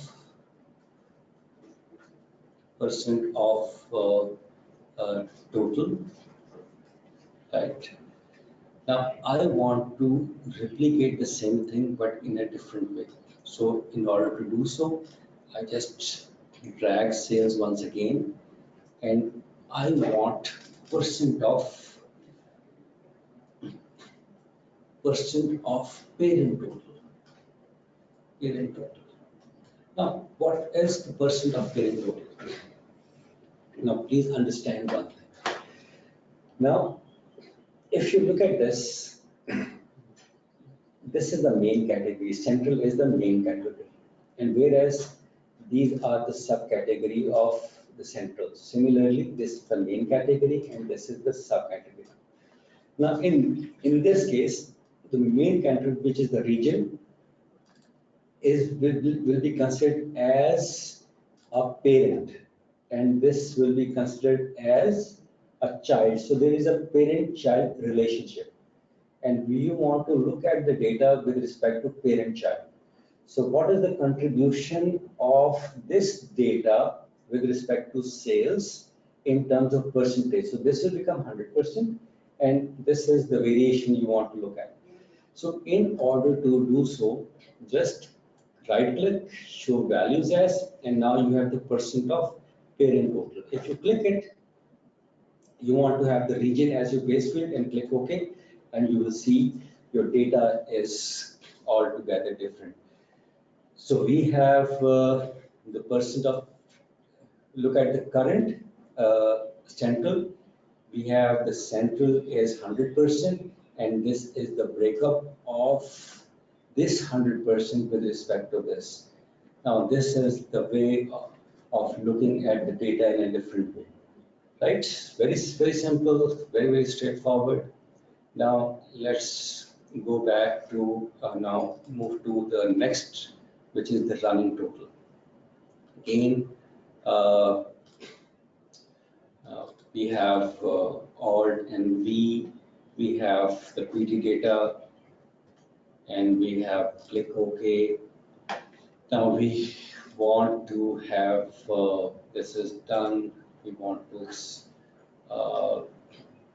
ungroup by this, and I want to have the sales. Now, what I want is, I want a running total. What I meant by running total is that I want to look into the data that in the 1st January 05, I have made a sale of 42,000. On the 2nd Jan, I made a sale of 10,000. So at the day end to 2nd day operation on the 2nd June, what is the total sales? So I want to add this to this, and this will be my called a running total. So how can I do this? I can do this by getting another sales amount here, and I want to change it, show values as, and I have the running total in. I have the running total with concept of the date, click OK, and you see 4,200 plus this, is this become, on the 2nd day I have this total, on the 3rd day I have this total. If you add them together, you will get the same. So this is what is called the running total. So again, you need to say, right, total sales per day, sale per day, right, click OK, and we have the running total, run total, right, click OK. Maybe we want to have the same thing in terms of percentages. So this thing, our total percent.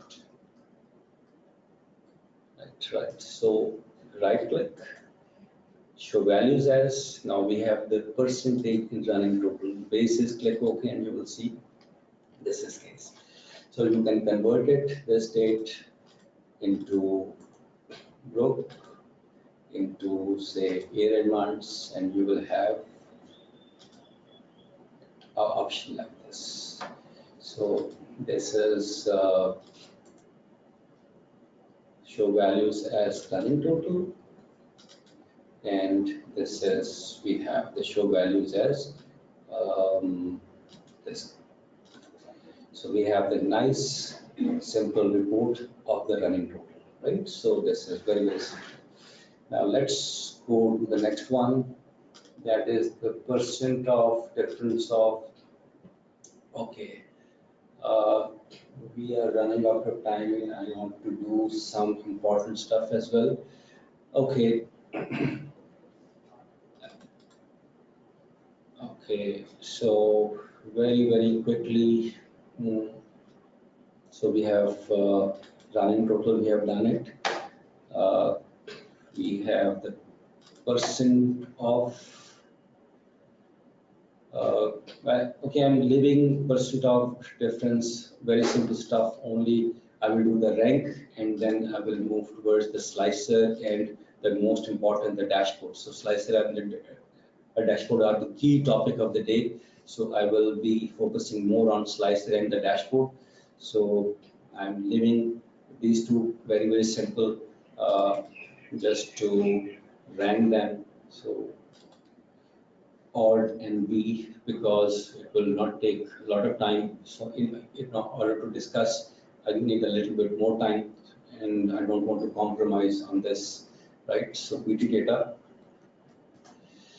and we have the existing, we have the rank, we want to date, and we have the year group, we want year, okay. Now we want sales here. We want to have this thing and we want to rank it. Rank means, so by looking at the data, largest to smallest with respect of date, and you see a nice little picture in which month you will get the highest sale or the lowest sales, right? So this is how you can do the ranking. Rank largest to smallest. So this is the largest to the smallest, one is the one. So in the month of April, in 2005, you have the highest sale. So in the 2006, in the month of May, you have got the highest sales, and so on and so forth. So this is how you can look at the data in different way, right? So the last topic of the day. This is the highlight of the session, slicer and dashboard. We have just seen that how to filter a report, right?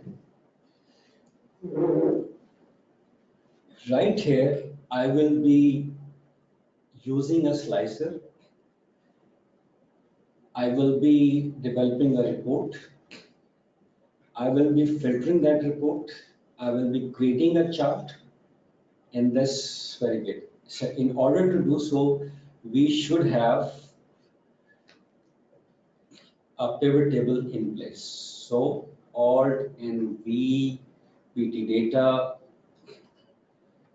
location is same, click OK, and we want to have a product report. We have to have a sales. Okay, for example, this is the report I want to look at.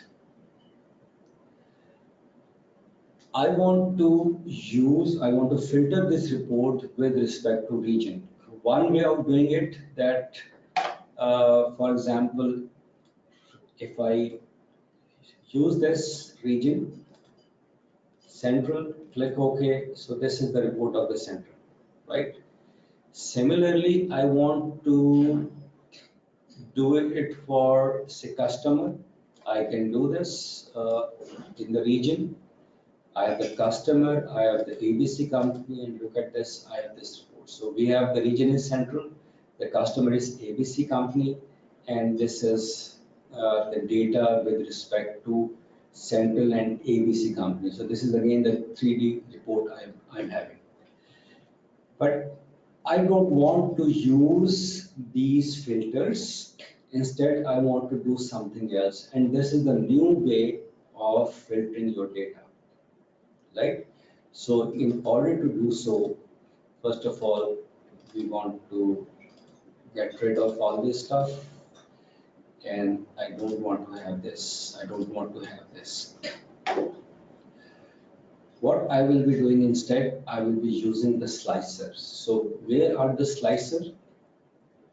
Remember, I'm doing the same stuff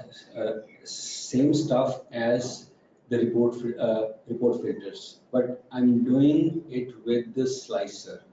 In order to present the slicer, insert a slicer, you need to click an analysis, and then you need to have the filters group, go to the filter group, and you have the insert slicer. If you click insert slicer, right, you have all these pivot table columns. You want to have, for example, say region, and then we have the customer, and we want to have the age as well, for example. So we want to have 3 different slices. Click OK. And we have, look at this, we have 3 different slices. So we have the customer, we have the region, and we have all this stuff. And if you don't want to have this, just click it and cut it. So this should be gone. Now we are left with 2 different slices. So we have the ABC company, we have the central. If we want to look at the data of ABC company with respect to all regions, so just click ABC. So this is the whole of the data with respect to ABC, and we have all. If you want to filter your data with respect to region as well, so we have 2 filters. One is region, and other is the customer. One is I want to know what the performance of ABC company in the region of central. So if I click central, so I have this information I have with respect to ABC and central.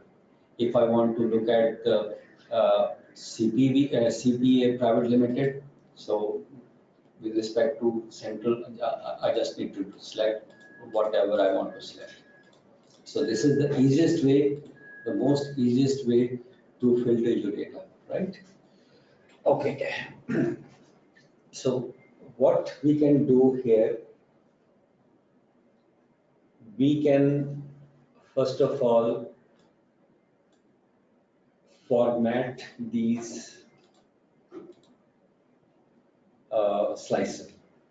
So we can select this one. We have the slicer tools, click options, and we have the buttons and the size.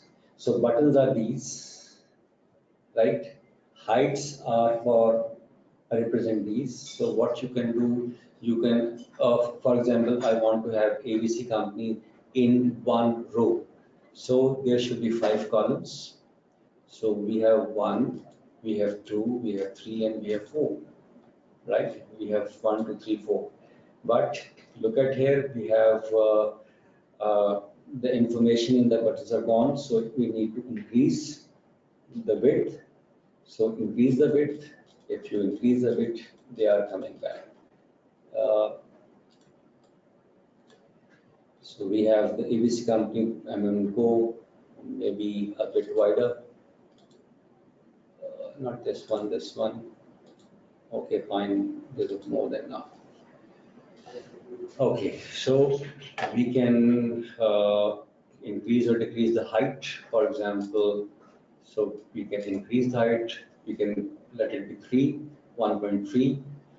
Height of this will be either I can use this one or I can use this one, right? So I can increase it, I can increase it or decrease it. So one is for buttons and one is for this thing.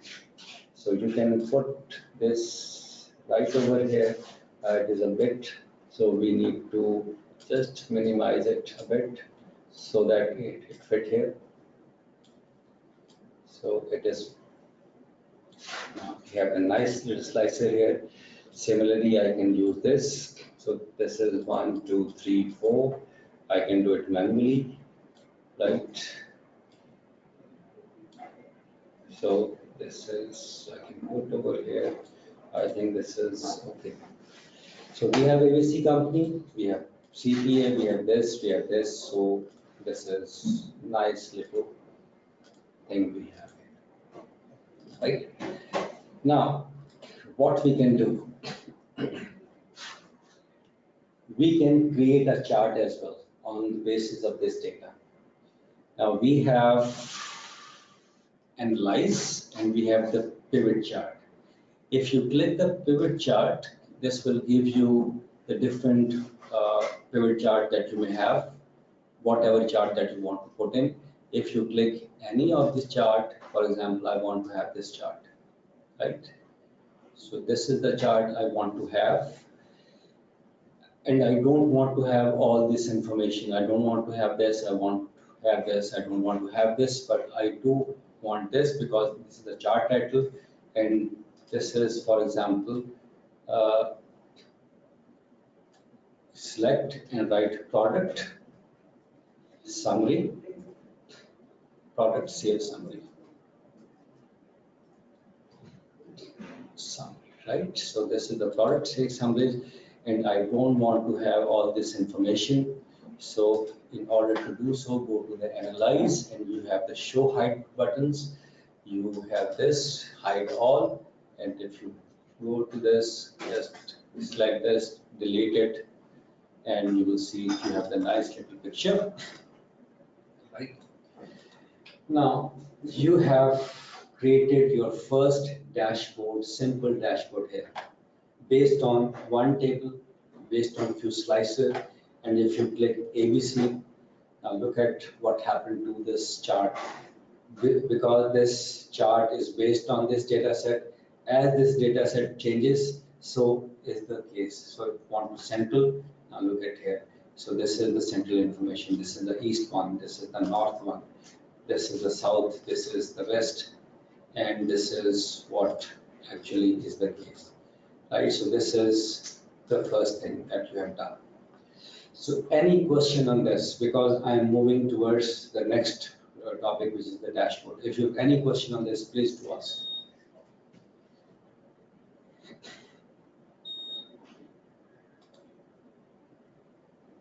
Remember one thing, we may have a new a webinar exclusively on charts. How to construct a chart, how to format a chart, what are the various type of charts and why they are used to say, okay, what are the different uses, why a particular chart is used for a particular case. So we will be discussing all these questions in that exclusive webinar on charts. So I will not be discussing how the chart is formatted, how it is created, how it is designed. Okay, I will provide you a bit of a simple stuff that how I can change the color, etc., etc. But I will not be discussing the details. This will be discussed in the exclusive webinar on charts only, or the data visualization, right? So if you have any question, please. Can we have 2-3 columns instead of just sales, like comparing sales with cost of goods sold in one chart? Yes, we can.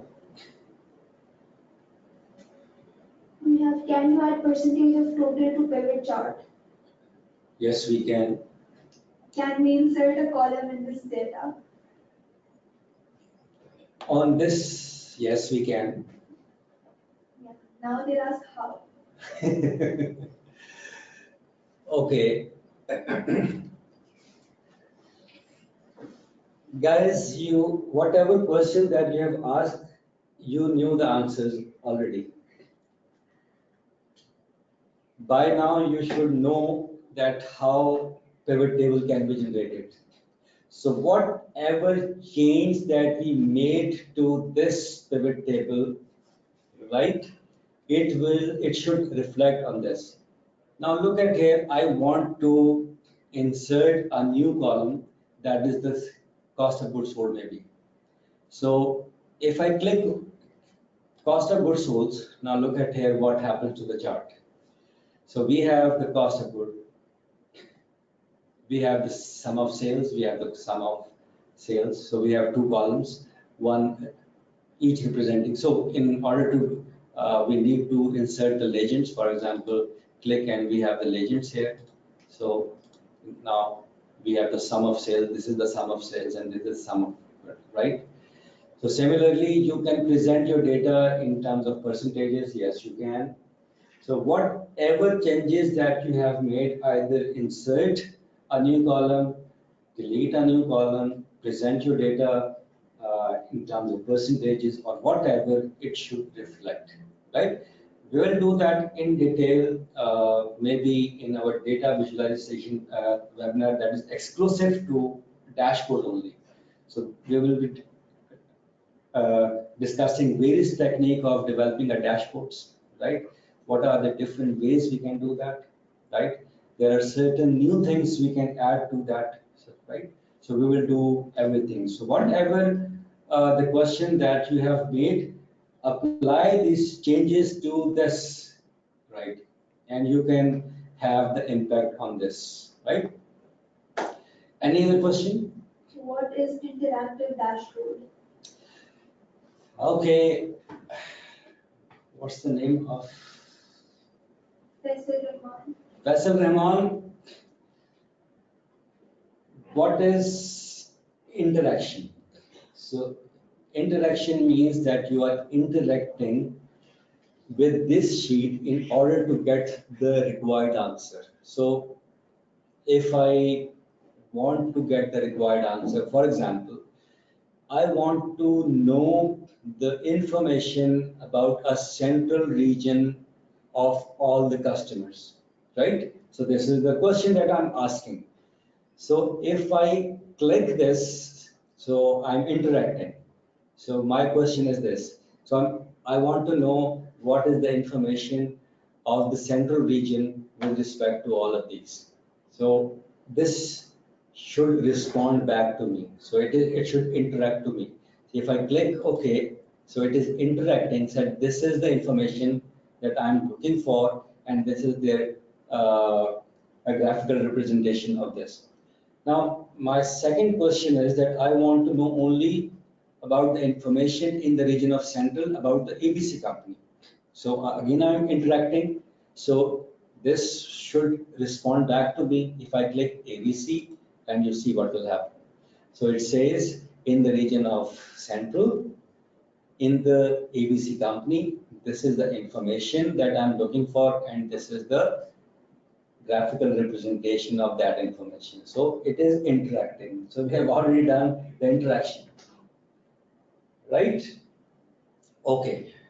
Now the last bit. Okay, one of the question that asked to me that can we have the multiple tables from the same data source? And my answer was yes, yes, we can have. So in order to make it, let's go to this dashboard sheet. Now in this sheet, we will be using 3 different slices. We will be using 2 different columns, 2 different pivot tables. We will have 2 different charts on the same sheet, right? the one we have right over here. We will be building this sort of thing, right? So this is the thing that we are going to build now. The same stuff, but we have this, we have this, we have two different information, set of data, we have these slices. The challenge is that how can we connect all these different slices with these multiple tables. This is very simple that we can create this, we can create this, but this is the challenge that we have the slicer, but this slicer can interact only with one table. So we will be connecting all these slicers with these multiple tables. So that is the key challenge here. So let's begin from the scratch. Again, we have on A6, I want to create one column, which is the PT data. We have the existing worksheet, click OK. Okay, and I want to have the product and I want to have the sales, right? Now, I've missed one thing and I deliberately missed that thing out, that I did not, whatever pivot table I've created, I've never used a name for the pivot table. So I've done it just, for a reason, right? So what you can do, first of all, you need to assign a certain meaningful name. In the analyze, in the pivot table, you have the pivot table name. So this is pivot table 19. In fact, since the start of this webinar, we have created 18 different pivot tables, right? And by default, it is creating a table and providing already a name.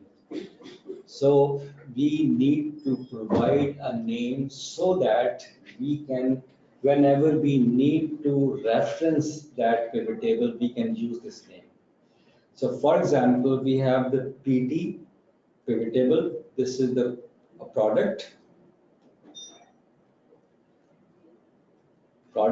and we have the sales. So this means the PT is the pivot table, product is dimension is product, and we are looking at the Meyer, which is known as the sales. So we have the PT product sales. This is the case, right? Now,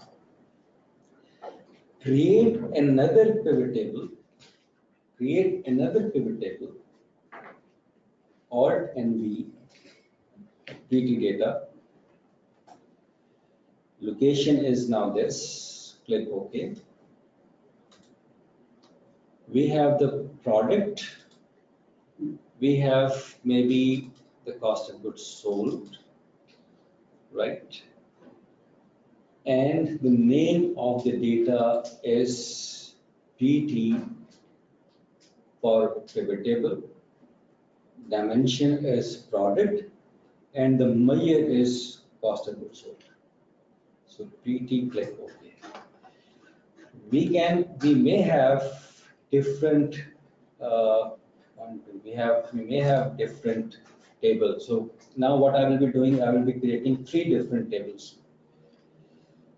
I want to have a chart that represent the number of units sold about a particular. So Alt and V, another PT data. Click OK. Now we have the product, we have the quantity. So 21, we have the PT, dimension is product, and we have quantity, QT by. So these are the 3 different tables that we have created, right? Okay. I don't need these thing anymore, so I don't anything here. Now this is empty. Now I want to have, you can use, not right now. We want to have the slicer. We want to analyze. We have the insert slicer. We want a region. We want to have the customer, right? So these are the two slicer I want. One is for the customer and one is for the region, right? But now I want to have another slicer, which is known as, this is the slicer. This is insert timeless slicer. So insert timeless slicer. Date, click OK. So I want to have three different slicers. So this is only for the date. This is new to 2013, right? It is not available in 2010. So I want these three different. So first of all, I need to organize this. So I want to have 1, 2, 3, 4, 5. I'm doing it manually, right? So I want to have this a bit more, and I want to have ABC like this, fine. I want to have this.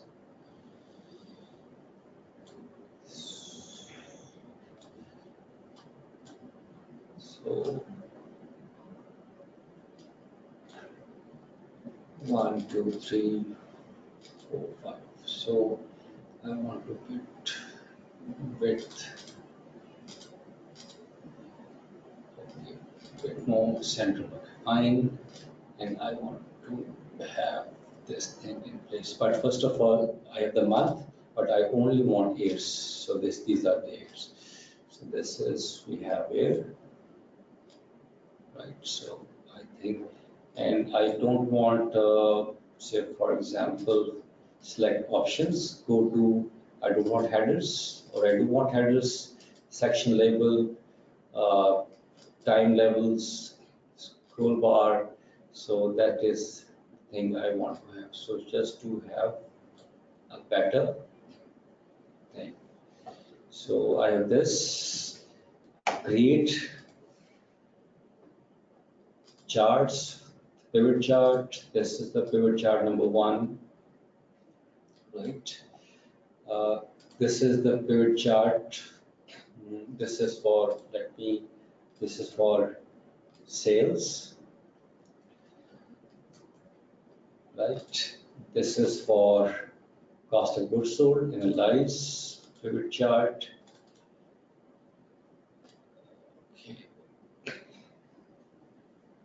Okay, I think I've done it wrongly.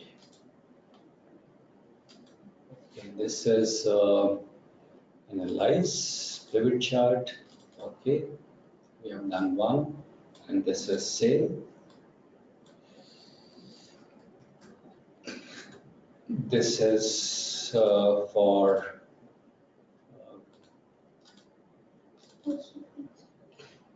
cost of goods sold, COGS, just something.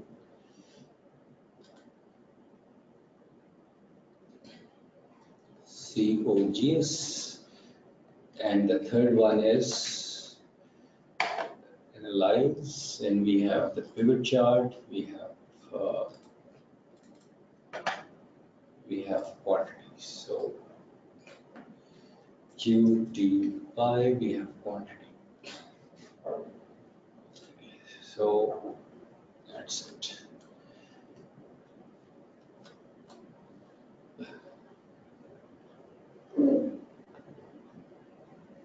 Now I have this chart.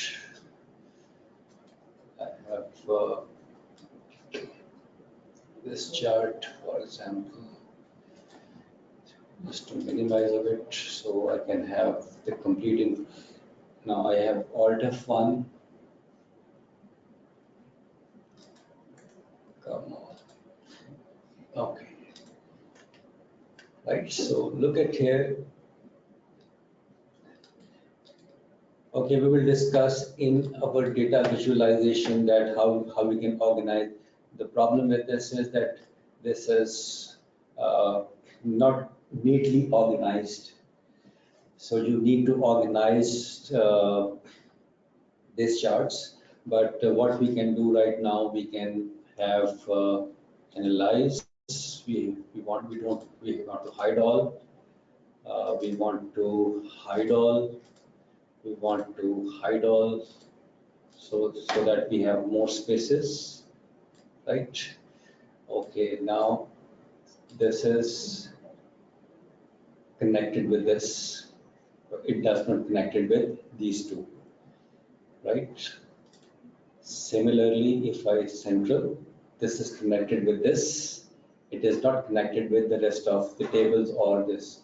Similarly, if I connected with this, it is only connected with this. So the challenge is that how we can connect this with the remaining two tables. So that we can do very simply by right clicking, go to the option, select this one, go to the option, right? And we should have the report connection. So report connection, we can have this. Now look at this, how many tables do we have? So many different tables. So what tables we want to link this filter a slicer with? I want to connect with PT product COGS, right? Quantity is already done, and we have the PT product sales. So click OK and click OK, and you see. And when I click this one, now the thing will change. So this is connected with all these three. Similarly, go to this one, right click, report connection, and go down this one, and this one. Product sales, click OK, right? And we have all this stuff. Now we have the sample, we have this. And similarly, the last one, right click, report connection, and we have this one and this one. Click OK. Now we have the light. We have three different slicers connected with these three tables. And whenever I click any of the thing will change. Okay, there is one thing that that whenever we change the information, sometime your pivot table get disturbed. In order to fix it, what you can do is you can click right, you can right click, and then you have the pivot table options. So in the pivot table options, you have in the layout, you have the auto fit column width on update. So uncheck this. Now this will be fixed automatically. Click OK, and if the data changes, it will not auto fit, right? So this is actually the case, right? So now it's a nice thing that we have. So this is what it is. It is now this is an interactive dashboard that we have developed based on the pivot tables. Now it's question time. We have 9 minutes remaining. If you have any question, please do ask. Someone has asked that how to change, if he has months in slicer, how to change it in years. Okay. Okay, I'm just okay. Now first of all, we have the date, we have the options, and now I'm giving everything back. Now look at here, we have all periods. We have years. If you click OK, and you will see we have quarters, we have months, we have days. Even if you go back to the days, right? So I have months. So I have months. This is November, December, etc., etc. You can have multiple options, right?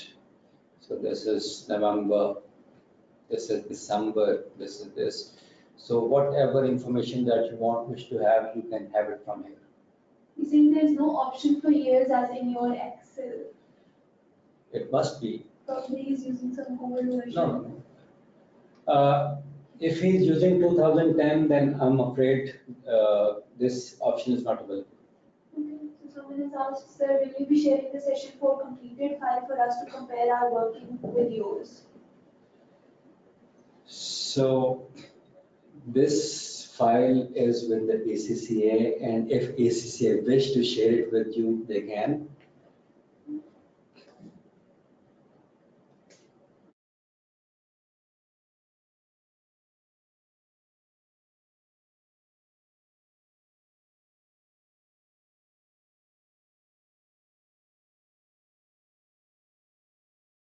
Okay, as in the last session, I gave you my contact details, right? So all of you now know my name. My name is Param Khan, right? My email ID is KHURRAMIT24 @gmail.com, right? So this is my email ID, and few of the people, they do ask about my cell number. So this is my cell number. This is not my WhatsApp number. So this is my 0345820975. So 0345820975. This is my cell number. Anyone who wish to contact, he or she can contact me through SMS first, because sometime I'm busy somewhere else. So first SMS, and then I can contact, right? Any other thing that you want to know? There's this one person who has been asking questions repeatedly. Could you please show how can we combine two different data tables, one with actual sales, daily sales, and the other with budget, that is monthly? How can I combine these two tables and calculate field budget achievement in percentage? Okay.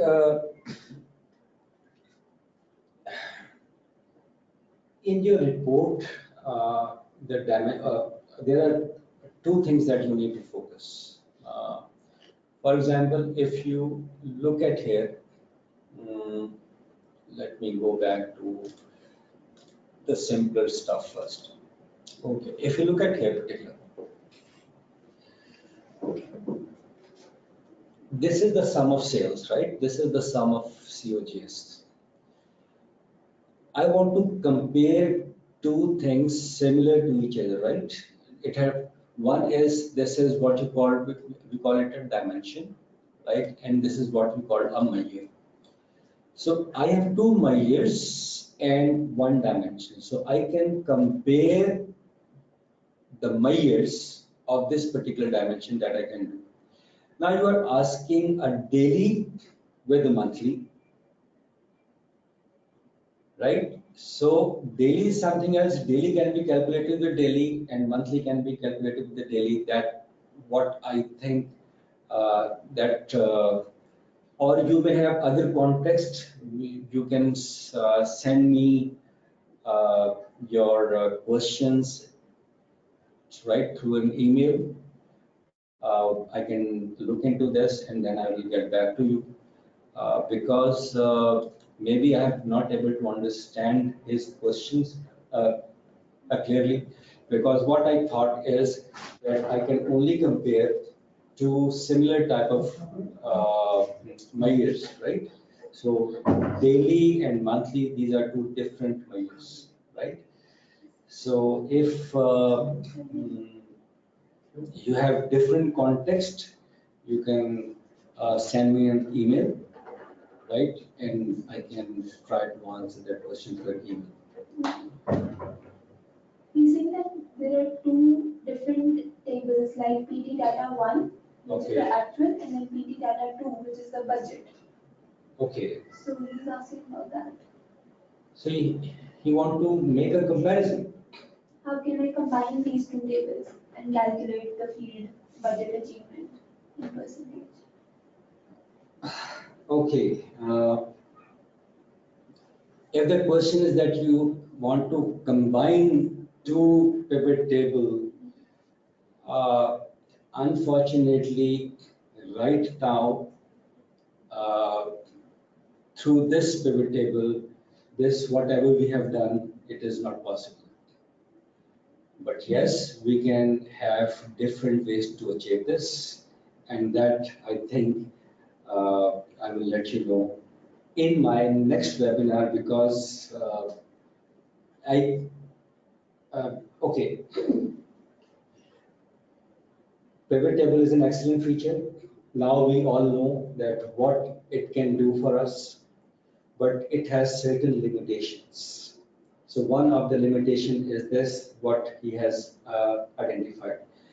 What we can do is we can get these reports, right? And we can use other functions and prepare a report from that. That we can do.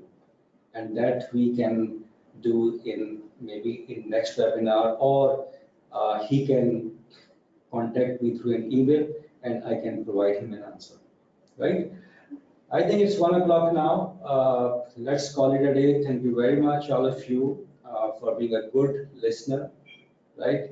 And if you have any question, please do send me your questions through an email, right? And I will try to answer those questions, right? Thank you very much. It's Varun Khan signing off from ACCA. Thank you very much.